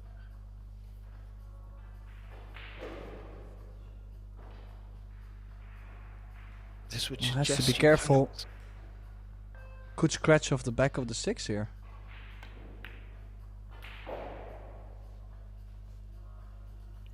Yeah, good shout, Tim. Avoided it very well. But the 1-ball has hung out a little bit here and has given Savannah a good look.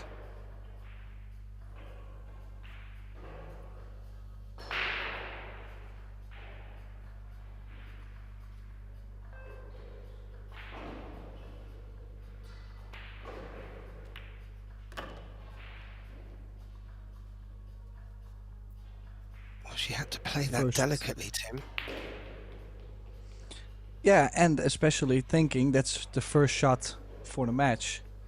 So, you know, sometimes some players, they need to still feel the table whenever the match starts because of the early nerves. But right out of the gate, she came up with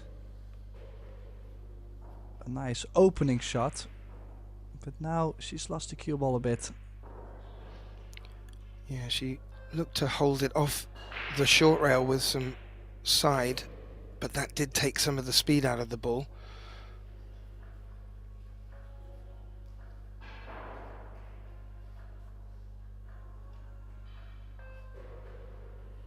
Yeah, probably cue ball behind the 9.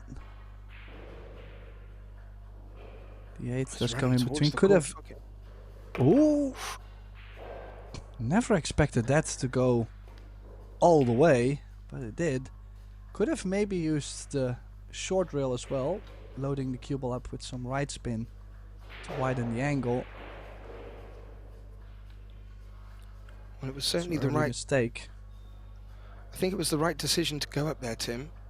But, well, the scratch has brought Shirin back to the table. And not as much work to do as she was faced with at the beginning of this rack.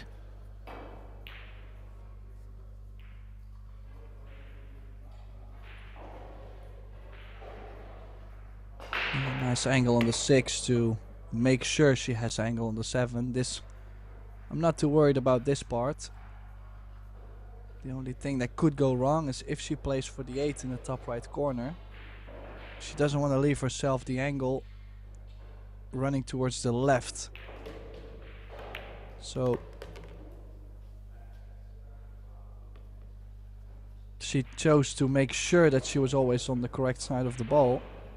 But now this time I feel like it's a little bit in between. The side pocket does come into play. So it's like a stun kill shot. Ooh.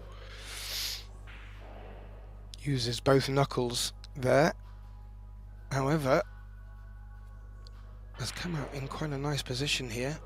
Could give this a little bit more oomph if she decided to.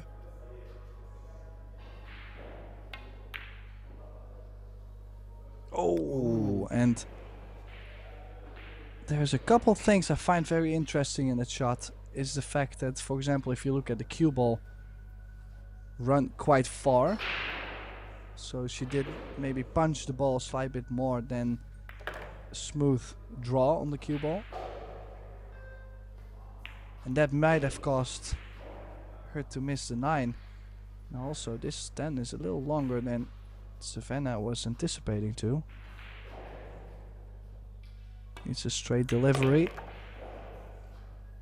And so she does. So the opening rack going to Savannah Easton from the USA. Wondering if there is any American fans watching, if they tuned in, because obviously it's either nighttime or early morning. Well, I don't think that comes into play for pool players. But yeah, absolutely for the viewers. I'm sure as the day goes on, we'll get more American viewers in. But good signs from Savannah there. Made some long, very nice long pots. Now we'll get to see her break for the first time. I have to say, going on what we've seen so far, Tim, Shirin's break was a little bit softer, although effective. Be interesting to see the power that Savannah decides to employ here.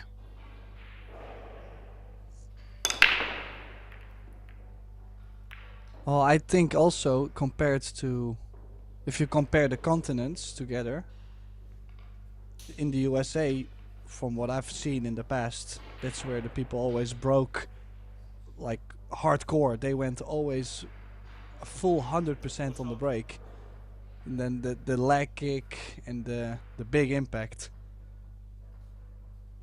So I was expecting something similar.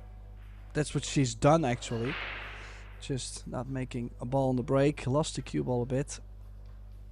And the push out by Shirin. Yeah, now Savannah can take the shot or decide to give it back to her opponent.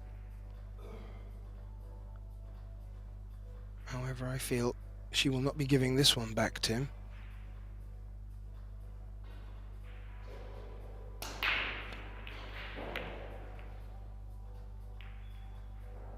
Played this well, and especially that nudge, one of the two, that'll work. Now, there is one more thing that could come into play for both these players, and that's the fact that obviously they're both still young, so they have that junior spirit still inside of them. They definitely would not want to lose in a big event to another junior player. Now, I might be wrong. Shirin might be just outside of the junior category, but they have competed against each other before. Ooh. And I think the shot clock got her there because the cue fell off her hand, and then she was so cautious about the time that she miscued. Wow. Yeah, I think you've nailed that one there, Tim. The cue did pop out of her hand. She did have time to reset, but when you hear the beeping, your mind plays tricks on you. And that was very unfortunate. Savannah now with ball in hand. A 110 quick win. Nice and straight. Perfect execution. And doubles the lead. The American now with a slight advantage in this races to 4, best out of 3 sets. Yeah, and you have to say, although Shirin was unfortunate there, Savannah reaping the rewards of a very good safety. Taking a 2-0 lead in the first set.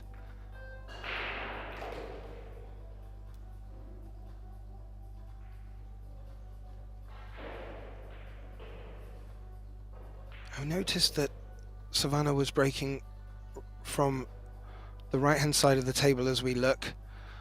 I know at previous events, Tim, we've seen players start bringing the cue ball in just off centre. Is that more due to how the table beds in, or is that just depending on which way the players feel their break is going? See, this was a different position now. Well, definitely in this format, as long as you feel like you hit the break square, if it didn't work, in this case, for example, I think she would be quite happy with how she hit him. If this didn't work, then definitely she will be changing to a different position next break. Now, if you hit it off, put a lot of spin on the ball, or not full in the face, that's where you could consider saying, well, I'm just gonna try once more from this position because, well, you did not hit him as nice as you would want to. So I think I just look at what the balls are telling you, and based on that you make the decision. Well, she's threaded the cue ball lovely through the 10 and the 5. Left shape on the 2. That was a confident, tricky pot into the middle pocket with the 1 ball.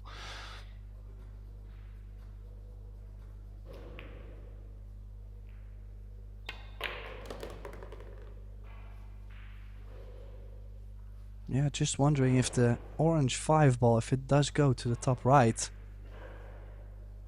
If it doesn't, could cause some problems, as you will need angle on the 4 to cross over. If it does go to the top right, she could play the 4 in the top left corner. Yeah, I actually like that way, Tim. It allows her to not have to do too much here, especially now she's stretching.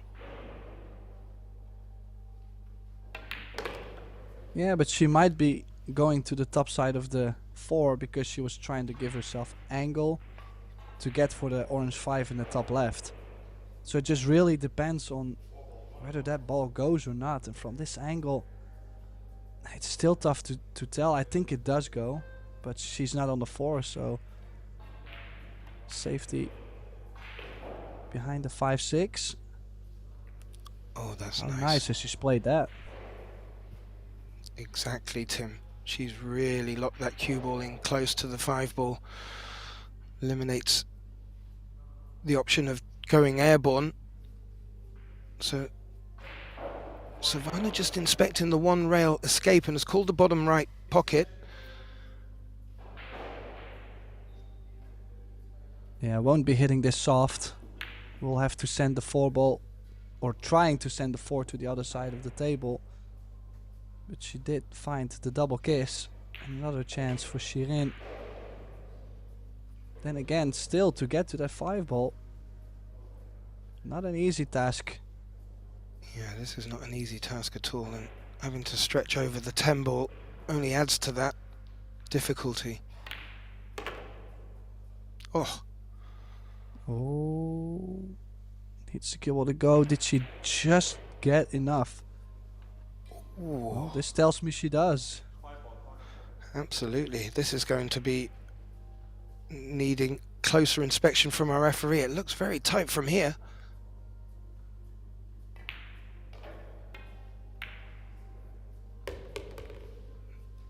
That looked fine to me, Tim. And how is the 6 ball finished for her there? Well, I would not complain at all.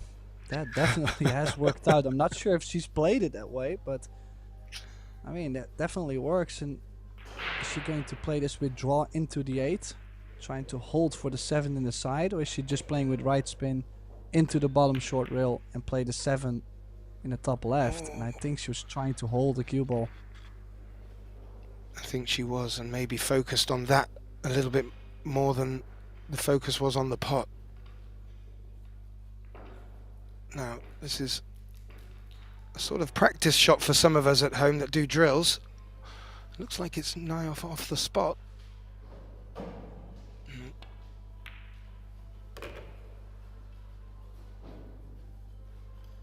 Well, one thing is for sure with Savannah is the fact that she executes very nicely. So for me, when I look at her, I'm not too worried about whenever she can play the plain ball. Every time she goes center ball or, well, the more natural shots, I'm not too worried actually. It's just like this one. For most of the players would be quite difficult, but she's been executing very pure, like very shortly after she started playing pool. Yeah, she's got a very nice, easy stroke. Looks very effortless.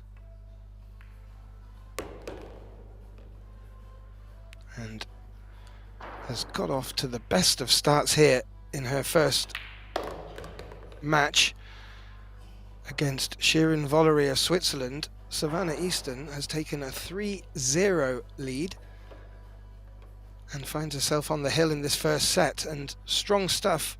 Maybe not a true reflection on how both players have played, but Savannah's taken her opportunities and certainly looks strong enough to take this first set, but Shirin's going to be looking for a mistake, or at least a visit back to the table in this 4th rack to have a chance of bringing this back.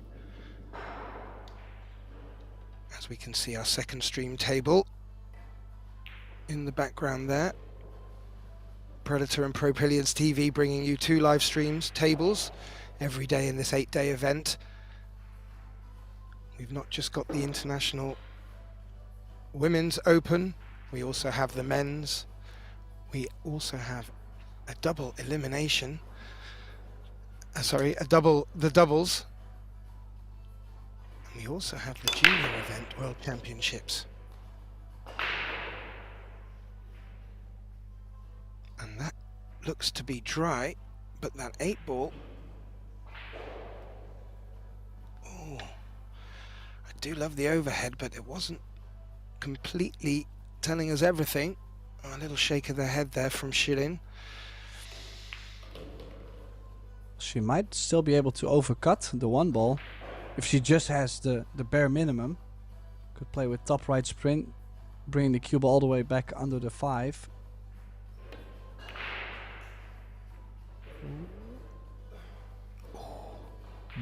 Or behind the 4. A little bit of a nudge off the 9, but that'll work. Just slipped off the 9. Didn't seem to take too much pace out of the ball there, Tim. And the cue ball just muscled its way through the 4-5 there. This is a tricky spot. It looks like the one cushion escape behind the 7 may not, around the 7 may not be on. Is she having to go 2 rails? If she can go 2 rails, that's the question. I'm wondering if she can get past the side pocket. If not, she has to play in front of the side with a lot of right spin, right English, to make it long around the 7 and then 2 cushions. Oh, the Z shot. She did play the 2 rail, Tim, and could have came out a little bit lucky there. The 1 ball has stayed right in the jaws of the pocket, but the 3 has threatened to scupper it. I don't think it has. But there's a lot of distance that needs travelling if we're to... Oh, or maybe not for the 2. The 2 does go into this bottom left pocket. Oh, it was tight.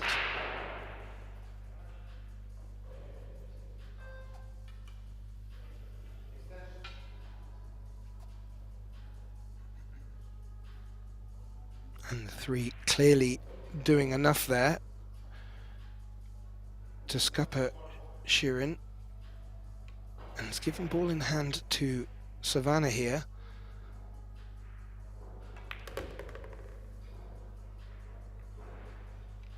Who just gets a rub on the 7. And that caused her a little bit of a nuisance in getting the cue ball around back up for the 3.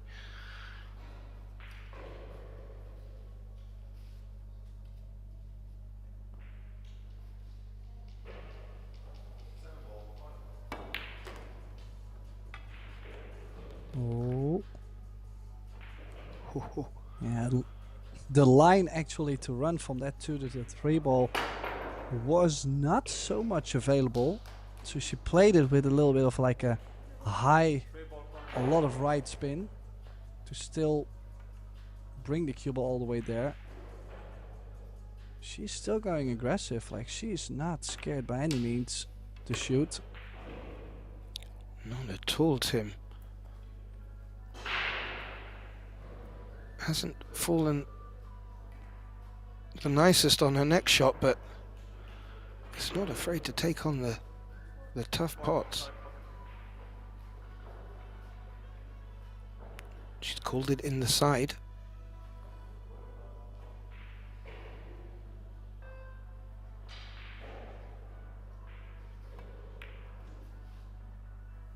Yeah, could definitely play this as a bit of a 2-way.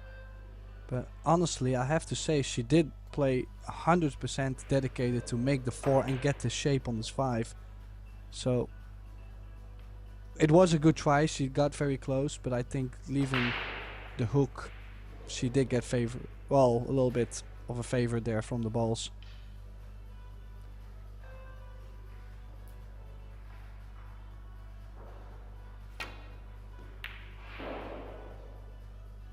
Oh, good hit off the short side rail. pocket point.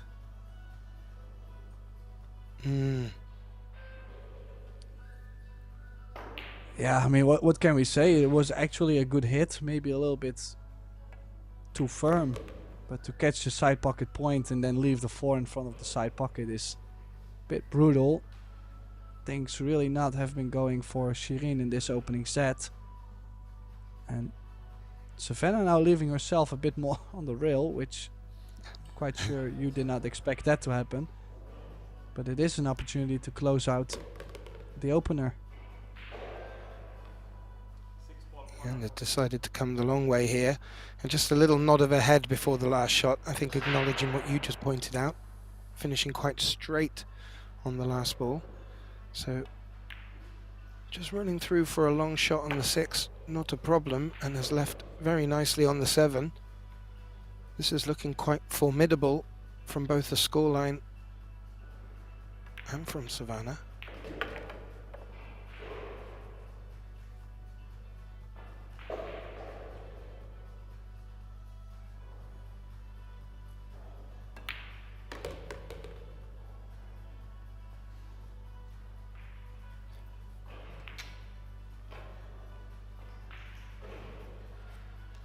look to, well, I would say draw, Tim.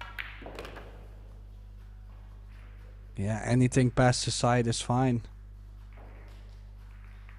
Confident performance from Savannah Easton on the running side of the game. Maybe a roll here and there, but that eventually evens out all over the match, of course. So the American now capturing the opening set, and it looks like Shirin is going to take her time out. So let's have a little look at the scores, Kath.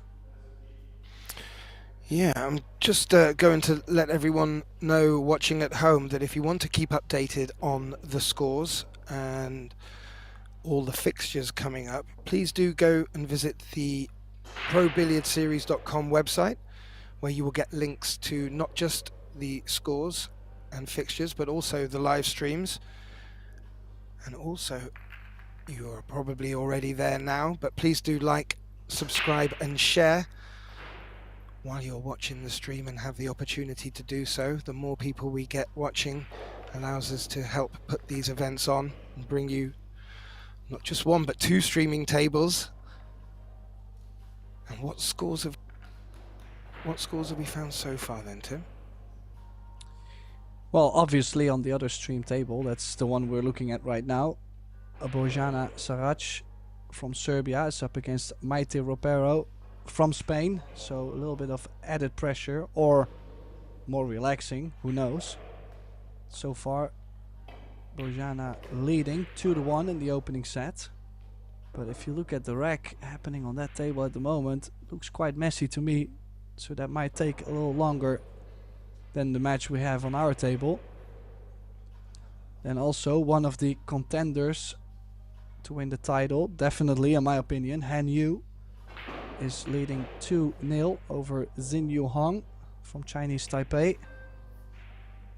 Also, one very interesting player is Kristina Grim from Slovakia. Has been living in Germany for quite some years. Not sure whether she lives there now still or not, but always a strong force in the Euro Tours. Has always done well, but never really chased the big events. I believe she's played maybe 1 or 2 China Opens, and she's leading 2-0 over Wan Ling Wang from Chinese Taipei, another very solid player. So there's some really strong matches in the winners round 1 bracket going on at the moment. Yeah, and there's some big names to come as well. We do have Germany's Pia Filler, the British Kelly Fisher, who I'm looking forward to seeing at the table. And, well, it looks like we are going to be in for an absolute treat, not just for today. This is an 8-day event. We have 4 tournaments going on, and we will be bringing you pool from morning till dusk, bringing you as many insights as we can into the game and updates. And as I have to say, Tim, the Gandia Palace Hotel and the way they've set up this arena is a very special place for the players. A big feeling of grandeur. So, Savannah Easton, taking the first set quite comfortably at 4 racks to 0, is breaking in the second set, leading by 1 set to 0. And makes a ball. Yeah, I would say the absolute perfect break, right? From the side, hitting the 1 ball. Well, if it was not head on, it definitely would have been 95% head on. So most of the speed definitely got transferred into the rack, making the 3 ball. If the 1 ball does go, it is laying for a run out.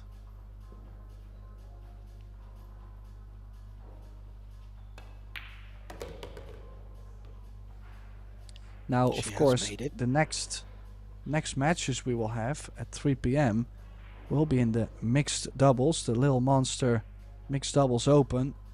In my opinion, one of the best events out there, because it is the man with the female together, which I think always gives very interesting pairings. Oh, worldwide if you look at Pia Filler playing together with Dennis Grabe and not together with Joshua Filler. For example, I think there's some interesting pairings. I have to say, Tim, when I started reading the pairings, it's the first time I've shouted out loud about some of the lineups. I can't wait for the doubles to kick off. There are some true highlights in there to watch out, and dare I say, a lot of fireworks involved as well, with it being 10 ball. Yeah, I just want to give a little bit of a shout out, because I think we've never seen something like this before, is the fact that Hendrik Goldberg from the USA and Henrik Larsson from Sweden, they will be playing together in the mixed doubles event, and both of them are wheelchair players. Wow. And both have the same first name by the sounds of it. Well, they get very close, yes. There is a difference. Could get interesting for us in the commentating booth. Hopefully we don't have that one. In the meantime, I don't think we were expecting that scratch from Savannah. She completely missed that ball, scratched quite odd into the side.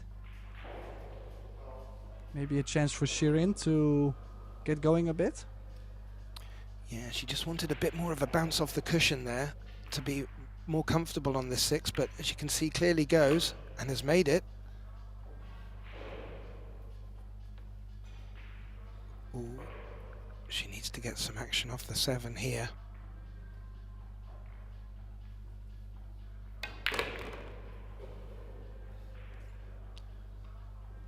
Put a lot of power in that shot and forced the cue ball out towards the centre of the table. Has left her a good look at this 8 ball now and looking to jump on that unforced error from Savannah.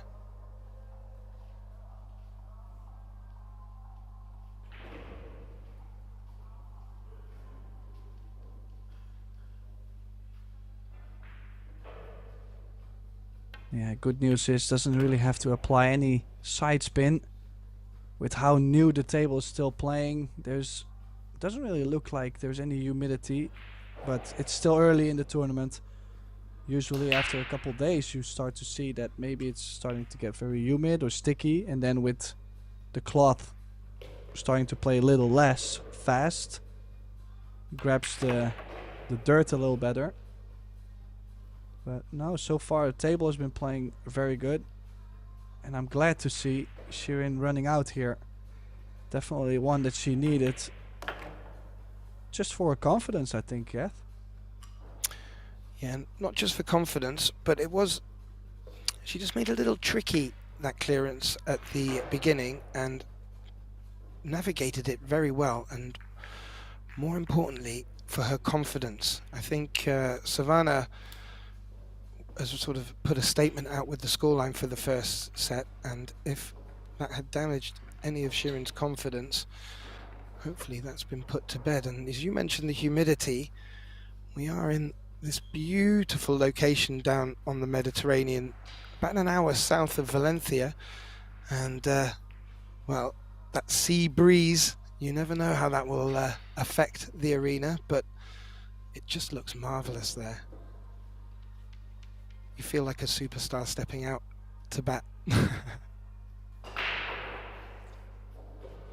Yeah, I have to say I played one of the Eurotour events, similar arena like this, and I don't know why they did this, but they put me on the stream table. Well, I felt like everybody worldwide now knows me, you know, like I'm a celebrity now. But yeah, until I start missing every ball, of course, you know, that was a pity. But no, I like the way how everything has been upgrading over the years. I think pool has changed a lot in definitely in 5 years, which is quite a short time.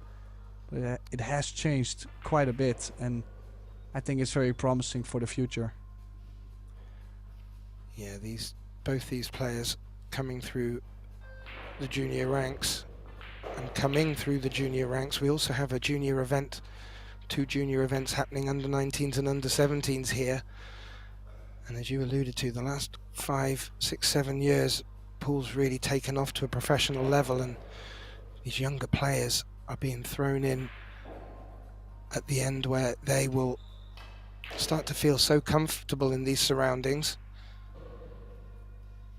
and they'll be able to take advantage of it and show us their best game. Oh, will she be comfortable enough to take this carom? She has called it. This would be the early win, a 2-0 lead. oh, And it's there, so very quick rack. nicely spotted Shirin and nicely spotted Tim. Well, Savannah was able to do that in her first set. Shirin returning the favour and taking a quick 2-0 lead. This is the exact start that she needed to this set, and the players having a little break in between the first and second set clearly has done wonders. And as I alluded to before, Tim, confidence, especially with these younger players that are normally fearless, can play a big role in how their momentum holds. Winner breaks. She could be on a tilt.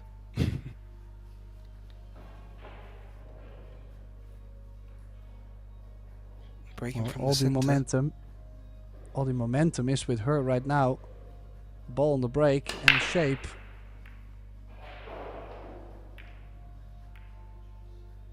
That's what she was looking forward to, but it has not happened. Has she left something on this one ball? I don't think so. But she is going aggressive. She's called the 1-7 combo.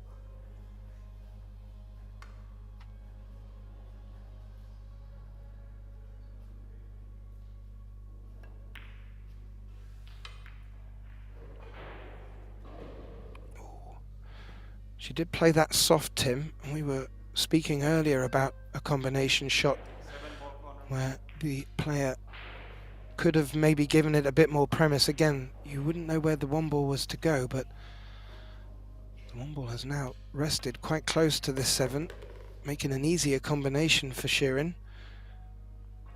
How did the cue ball come out though?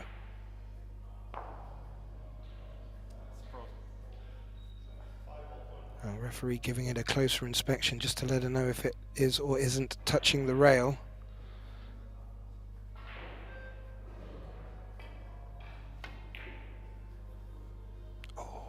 Yeah, she's played it too thin, and by too thin I mean she's missed the whole ball. She might have had only a small smidge, and she's trying to play with spin. Yeah, indeed, that cue ball just leaked out across the table, and with every roll just made that shot tougher and tougher. And now Savannah finds herself with a gift, cue ball in hand, and has manoeuvred that cue ball nicely back for the 2. Maybe wanted it to come a roll further, but a good opportunity nevertheless.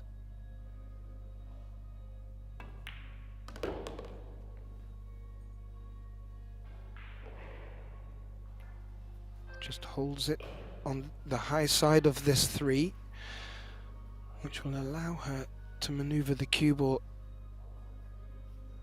across in line with the 4. Did she give herself any angle? She might have just enough to where if she pockets the 4 to her right side of the pocket, she could still bring the cue ball to the center of the table, but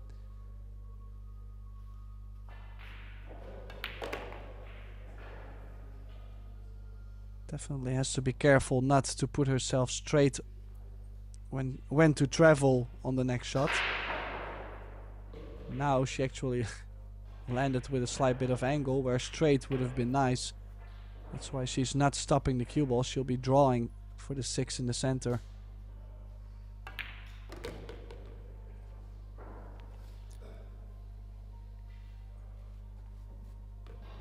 And overall, I like the pace she has around the table, making sure that her arm doesn't get cold.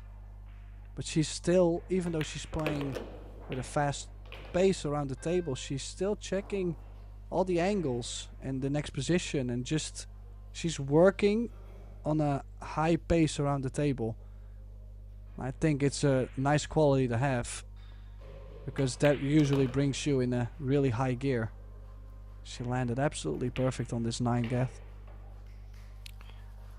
Yeah, and our eagle-eyed viewers will have spotted on the back of Savannah's shirt the word Roadrunner. That clearly gives an indication as to the style that she plays, but I like the way that you called out how thorough she is around the table, and that's been reaping her rewards so far.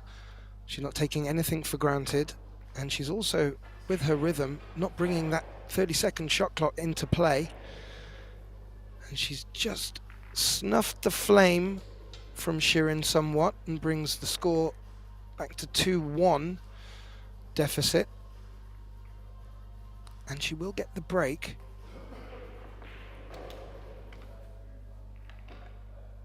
But very clear that the way Savannah performs will and has reaped her benefits and rewards.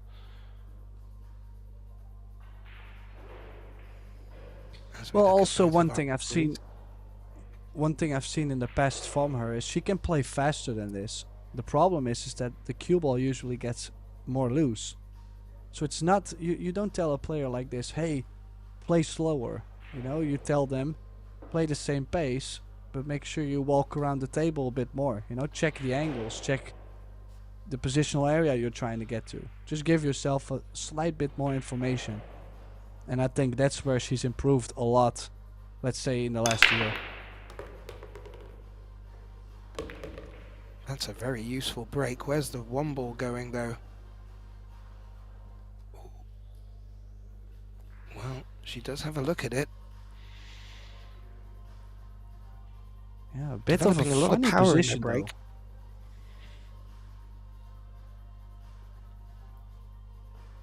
though. Yeah. Is she going to run into the 3 if she does try the thin cut? I don't even think the cut is on to the right. I think the only cut she has is to the left. That's the one she's opting to, but I was thinking maybe the cue ball on top of the 9 and the 1 ball always on the right long rail, maybe under the 8. But awkward position. This is not an easy shot by any means as well.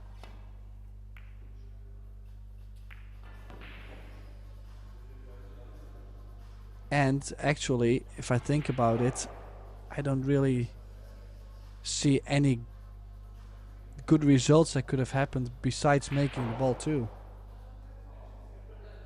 Don't think there was any safety in mind on it.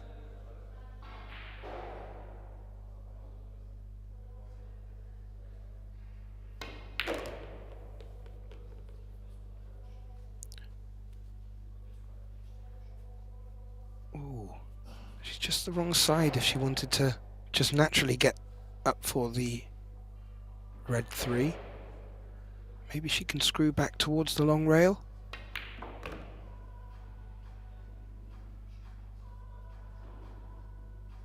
She has, and she got a bit of a bounce off the cushion too.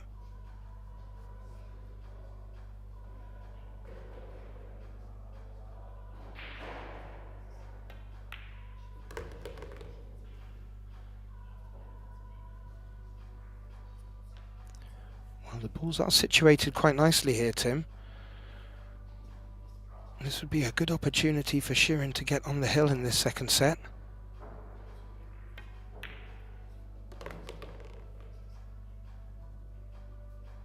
Yeah, the only shot she has to be careful with is getting from the 9 to the 10.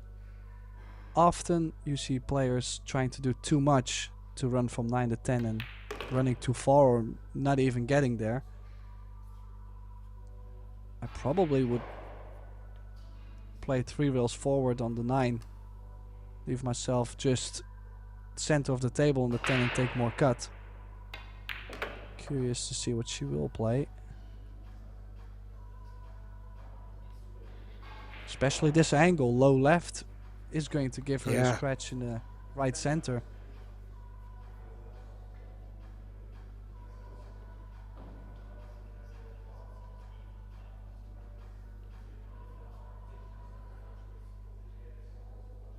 Looks like she's going to flirt with the center, Tim. Ooh. Oh. Yeah, sign of frustration there, Tim. That 9-ball looked like it hit the jaws on multiple times and refused to go in. And that's left Savannah with a nice opportunity to clear up the last 2 balls, but that cue ball is running on and on. I'm just slightly surprised she tried to get straight on the 10. Should have always stayed on the high side at least. Watch the cue ball though. There might be a scratch in the top right. Oh, she's missed it. She let Shirin back in. This is a chance for Shirin to get on the hill just after she's missed that 9-ball. Yeah, this would be a nice opportunity to steal it here and now.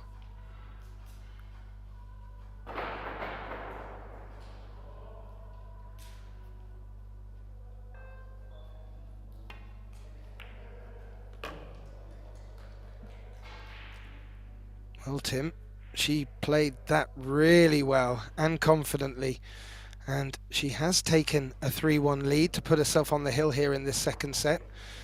She does need to take this second set to take it to the third, so has given herself every opportunity.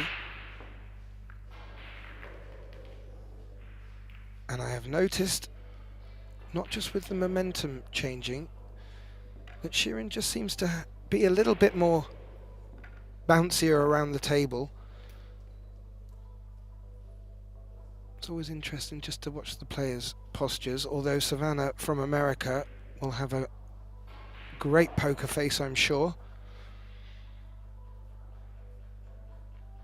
Well, the one thing that I always find very interesting with the faster players, sorry, Geth, is the fact that she probably was a bit nervous in the beginning and didn't really feel the occasion yet. But now she's settled down more and she's starting to have a more rhythmic style around the table.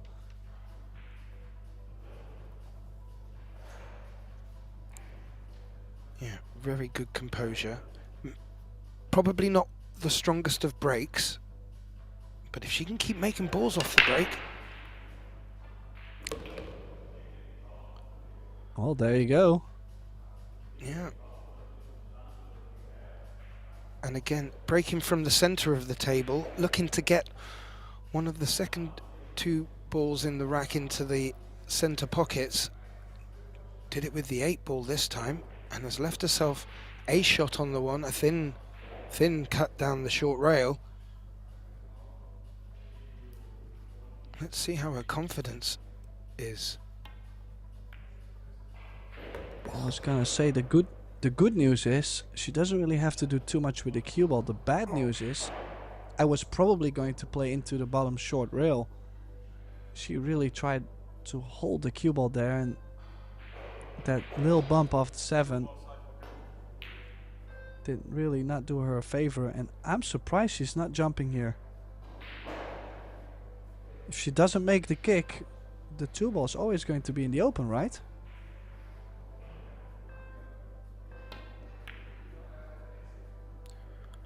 Well, she did make the kick, and the 2-ball has stayed in the open. Yeah, maybe didn't fancy the jump shot, but it did look like that was a good option.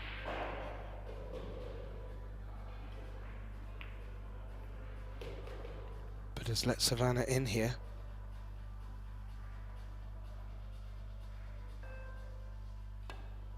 Yeah, just look at this layout. The only thing I'm a bit worried about is if the 4 goes by the 10, and that's exactly the same thing she is worried about. Yeah, well, she got back up quite quick there, Savannah, so would that indicate that it does pass the 10?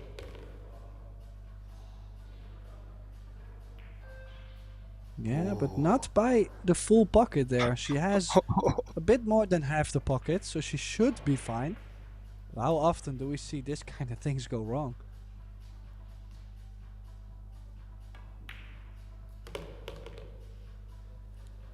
Nicely done. I was going to say she couldn't have fallen better at position-wise, just needing to float the cue ball and avoid the 7. Has done that.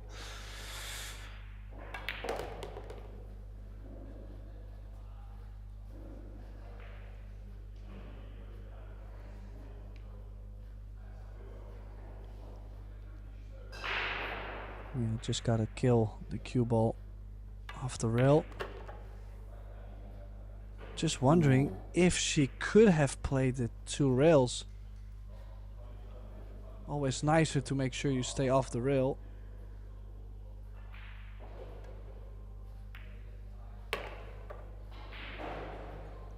Well, she has always looked quite confident in the open positions. So I don't think she's too worried of being near the rail a bit here and there. She gets the job done. So the Roadrunner chasing the victory, looking to be on the double hill. I mean, she's really trying to grind it out in the second set, being down 3-1. Now, as we do have the little look in the background between Sarach and Ropero, we do see that Bojana has won the opening set 4-1. So that's not the best of starts for the Spaniard. No. However, as we're witnessing here, every opportunity in the second set to turn that around. Shirin will not get to break here. This will be Savannah's break. So Shirin will be looking for an opportunity here. Savannah employing a different break than Shirin, breaking from the right-hand side of the table as we look at. I actually thought the cue ball was going towards the centre pocket there and got knocked out the way, so maybe a bit fortunate there for Savannah.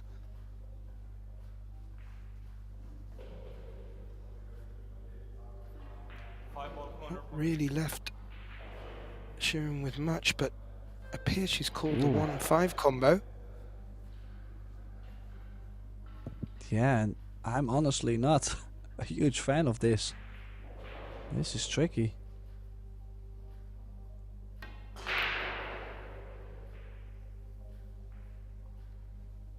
And then again, the similar thing like we spoke about before. What if you do not make the shot? She's left a shot on the 1. No future for the run out, but Savannah only needs to play a stop shot on the 2 and the cue ball will be frozen on the 8. So the only thing she's got to do on the 1 is making sure that she leaves a nice position to bring the 2 ball out and not into the 7.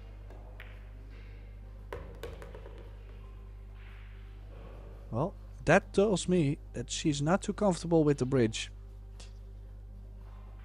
Did not even choose to draw the cue ball back the slightest.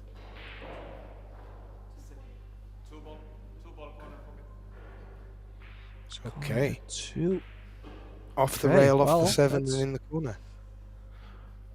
Well, might as well draw the cue ball back for the shape on the 3 ball then. Yeah, because otherwise I would feel she was looking to just freeze the cue ball against the 8. So is this going to be full-blooded? Maybe she has to.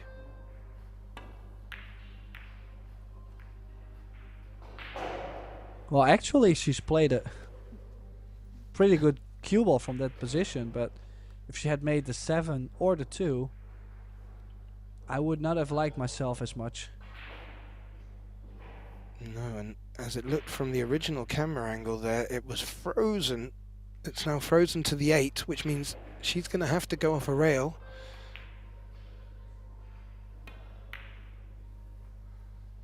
I didn't know if there was value in calling the 7 there, just in case.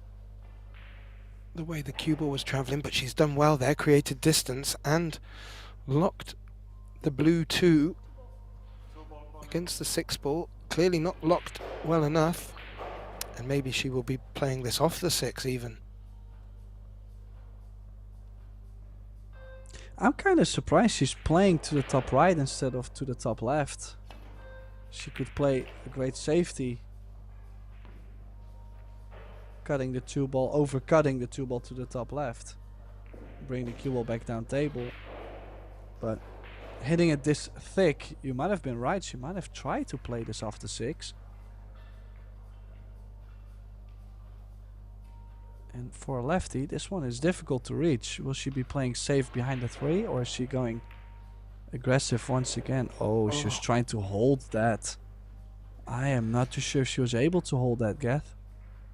That was a very high level of difficulty. I think all day that cue ball was going to keep running away. She's tried to play it dead weight, instead has sold out somewhat to Savannah here at a critical point in this second set.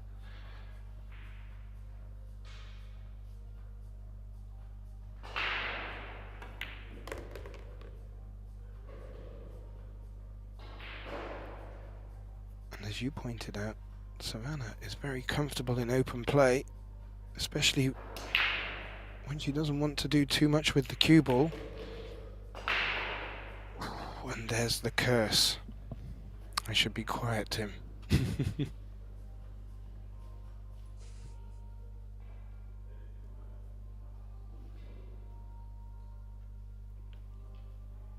that brings Shirin back to the table.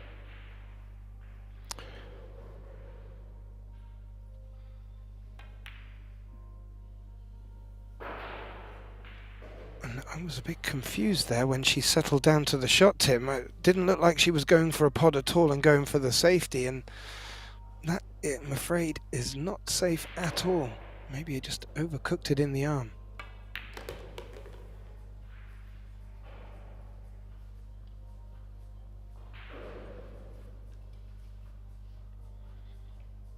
Yeah, well, the pressure in these short races is never going to disappear. The pressure is always there, and even when Shirin was 3-1 up, she does know that it only takes 1 or 2 mistakes for Savannah to make this a hill set, and you can see it on both of them, because now both of them are starting to struggle a bit. I'm very surprised she did not stun to the other side of the 6.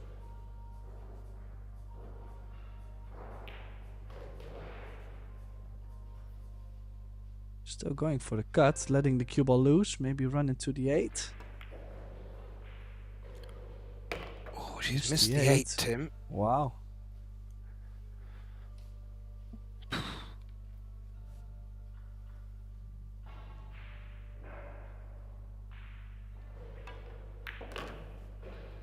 Well, she looks very much set to bring the match back to what we would call a double hill situation.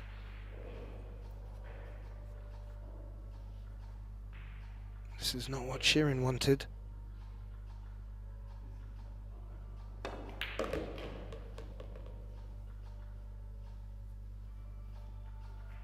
Yeah, so we might get this hill and the double hill for Savannah Easton. Only 1 ball away, and cannot imagine this to go wrong.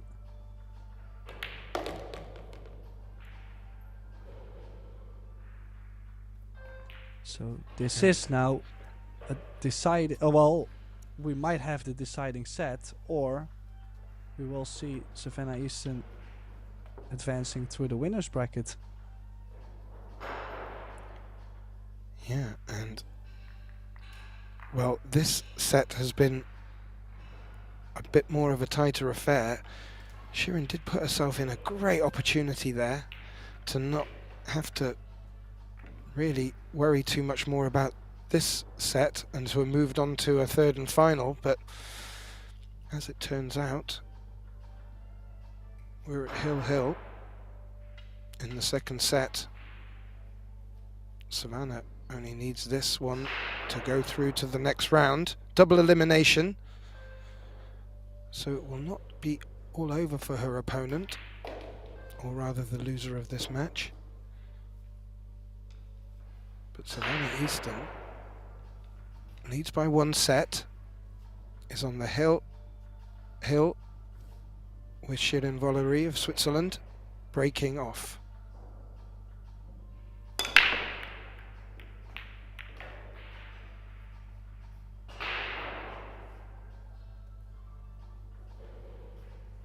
And I mean, I think the odds were quite low to give something on the one ball with a big barrier. 6 balls lining up, trying to block the path on the one ball, but it looks like she does have a shot, and so the opportunity. Oh yeah. Not only had a pathway through, but had a path through to the pot and has navigated the ball nicely. Still has a tricky shot here on the 2 to hold for the 3.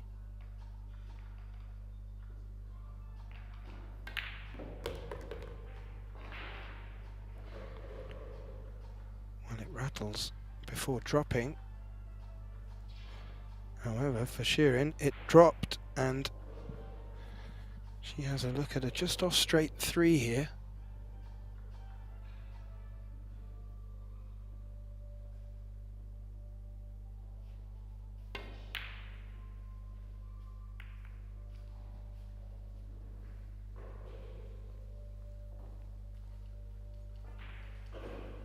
Yeah, that was a very tough shot to take on.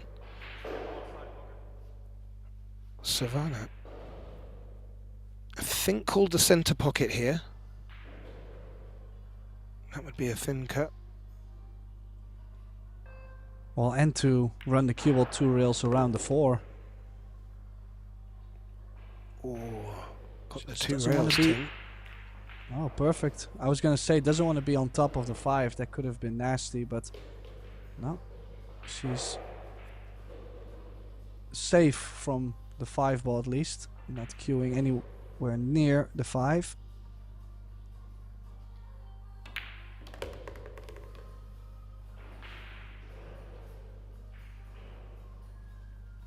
Just wondering what her plan exactly was from 4 to 5.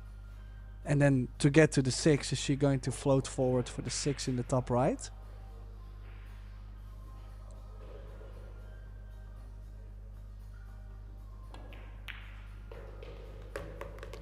She was. Could have done with the cue ball rolling a bit, as you saw from the point on the table. Well, she was trying to get to the top left instead of the top right. I'm not too sure if it was easy to get to the top left. Now needs to draw in between the 7-9 and back out. She's not getting the ideal shot now though. That's always when you're trying to close out the match. A little bit of nerves, especially it's a hill set.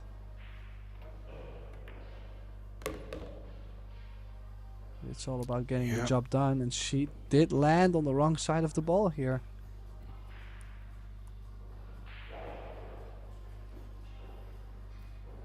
She did, and she's going to have to maybe give this a bit more venom.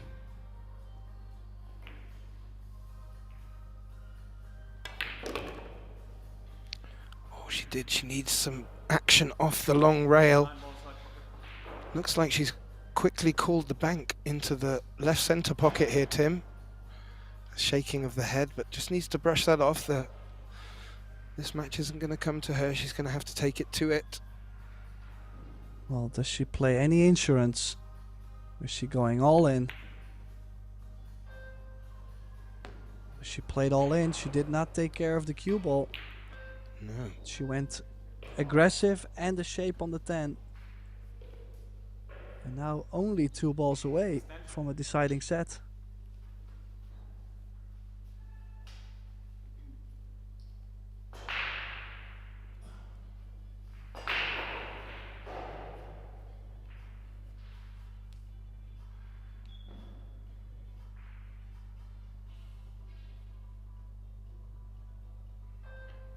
Well, all the pressure on this shot for Shirin Valerie of Switzerland.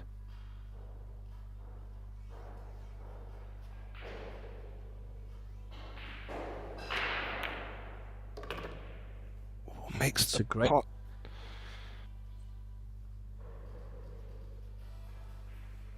Oh, she needs another one here. That 9 ball was some great cueing, but this is long, quite the cut. A lot at stake.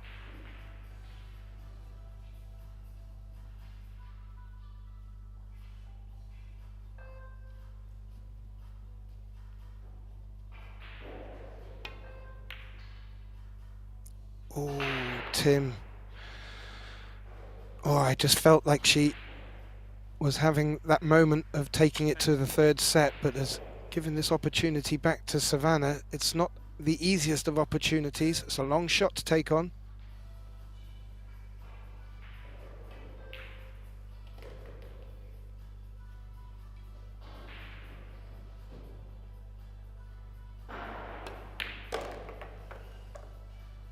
And Tim, Savannah Easton makes it through by winning the second set by 4 racks to 3, taking this match 2 sets to 0 against Shirin Valerie of Switzerland.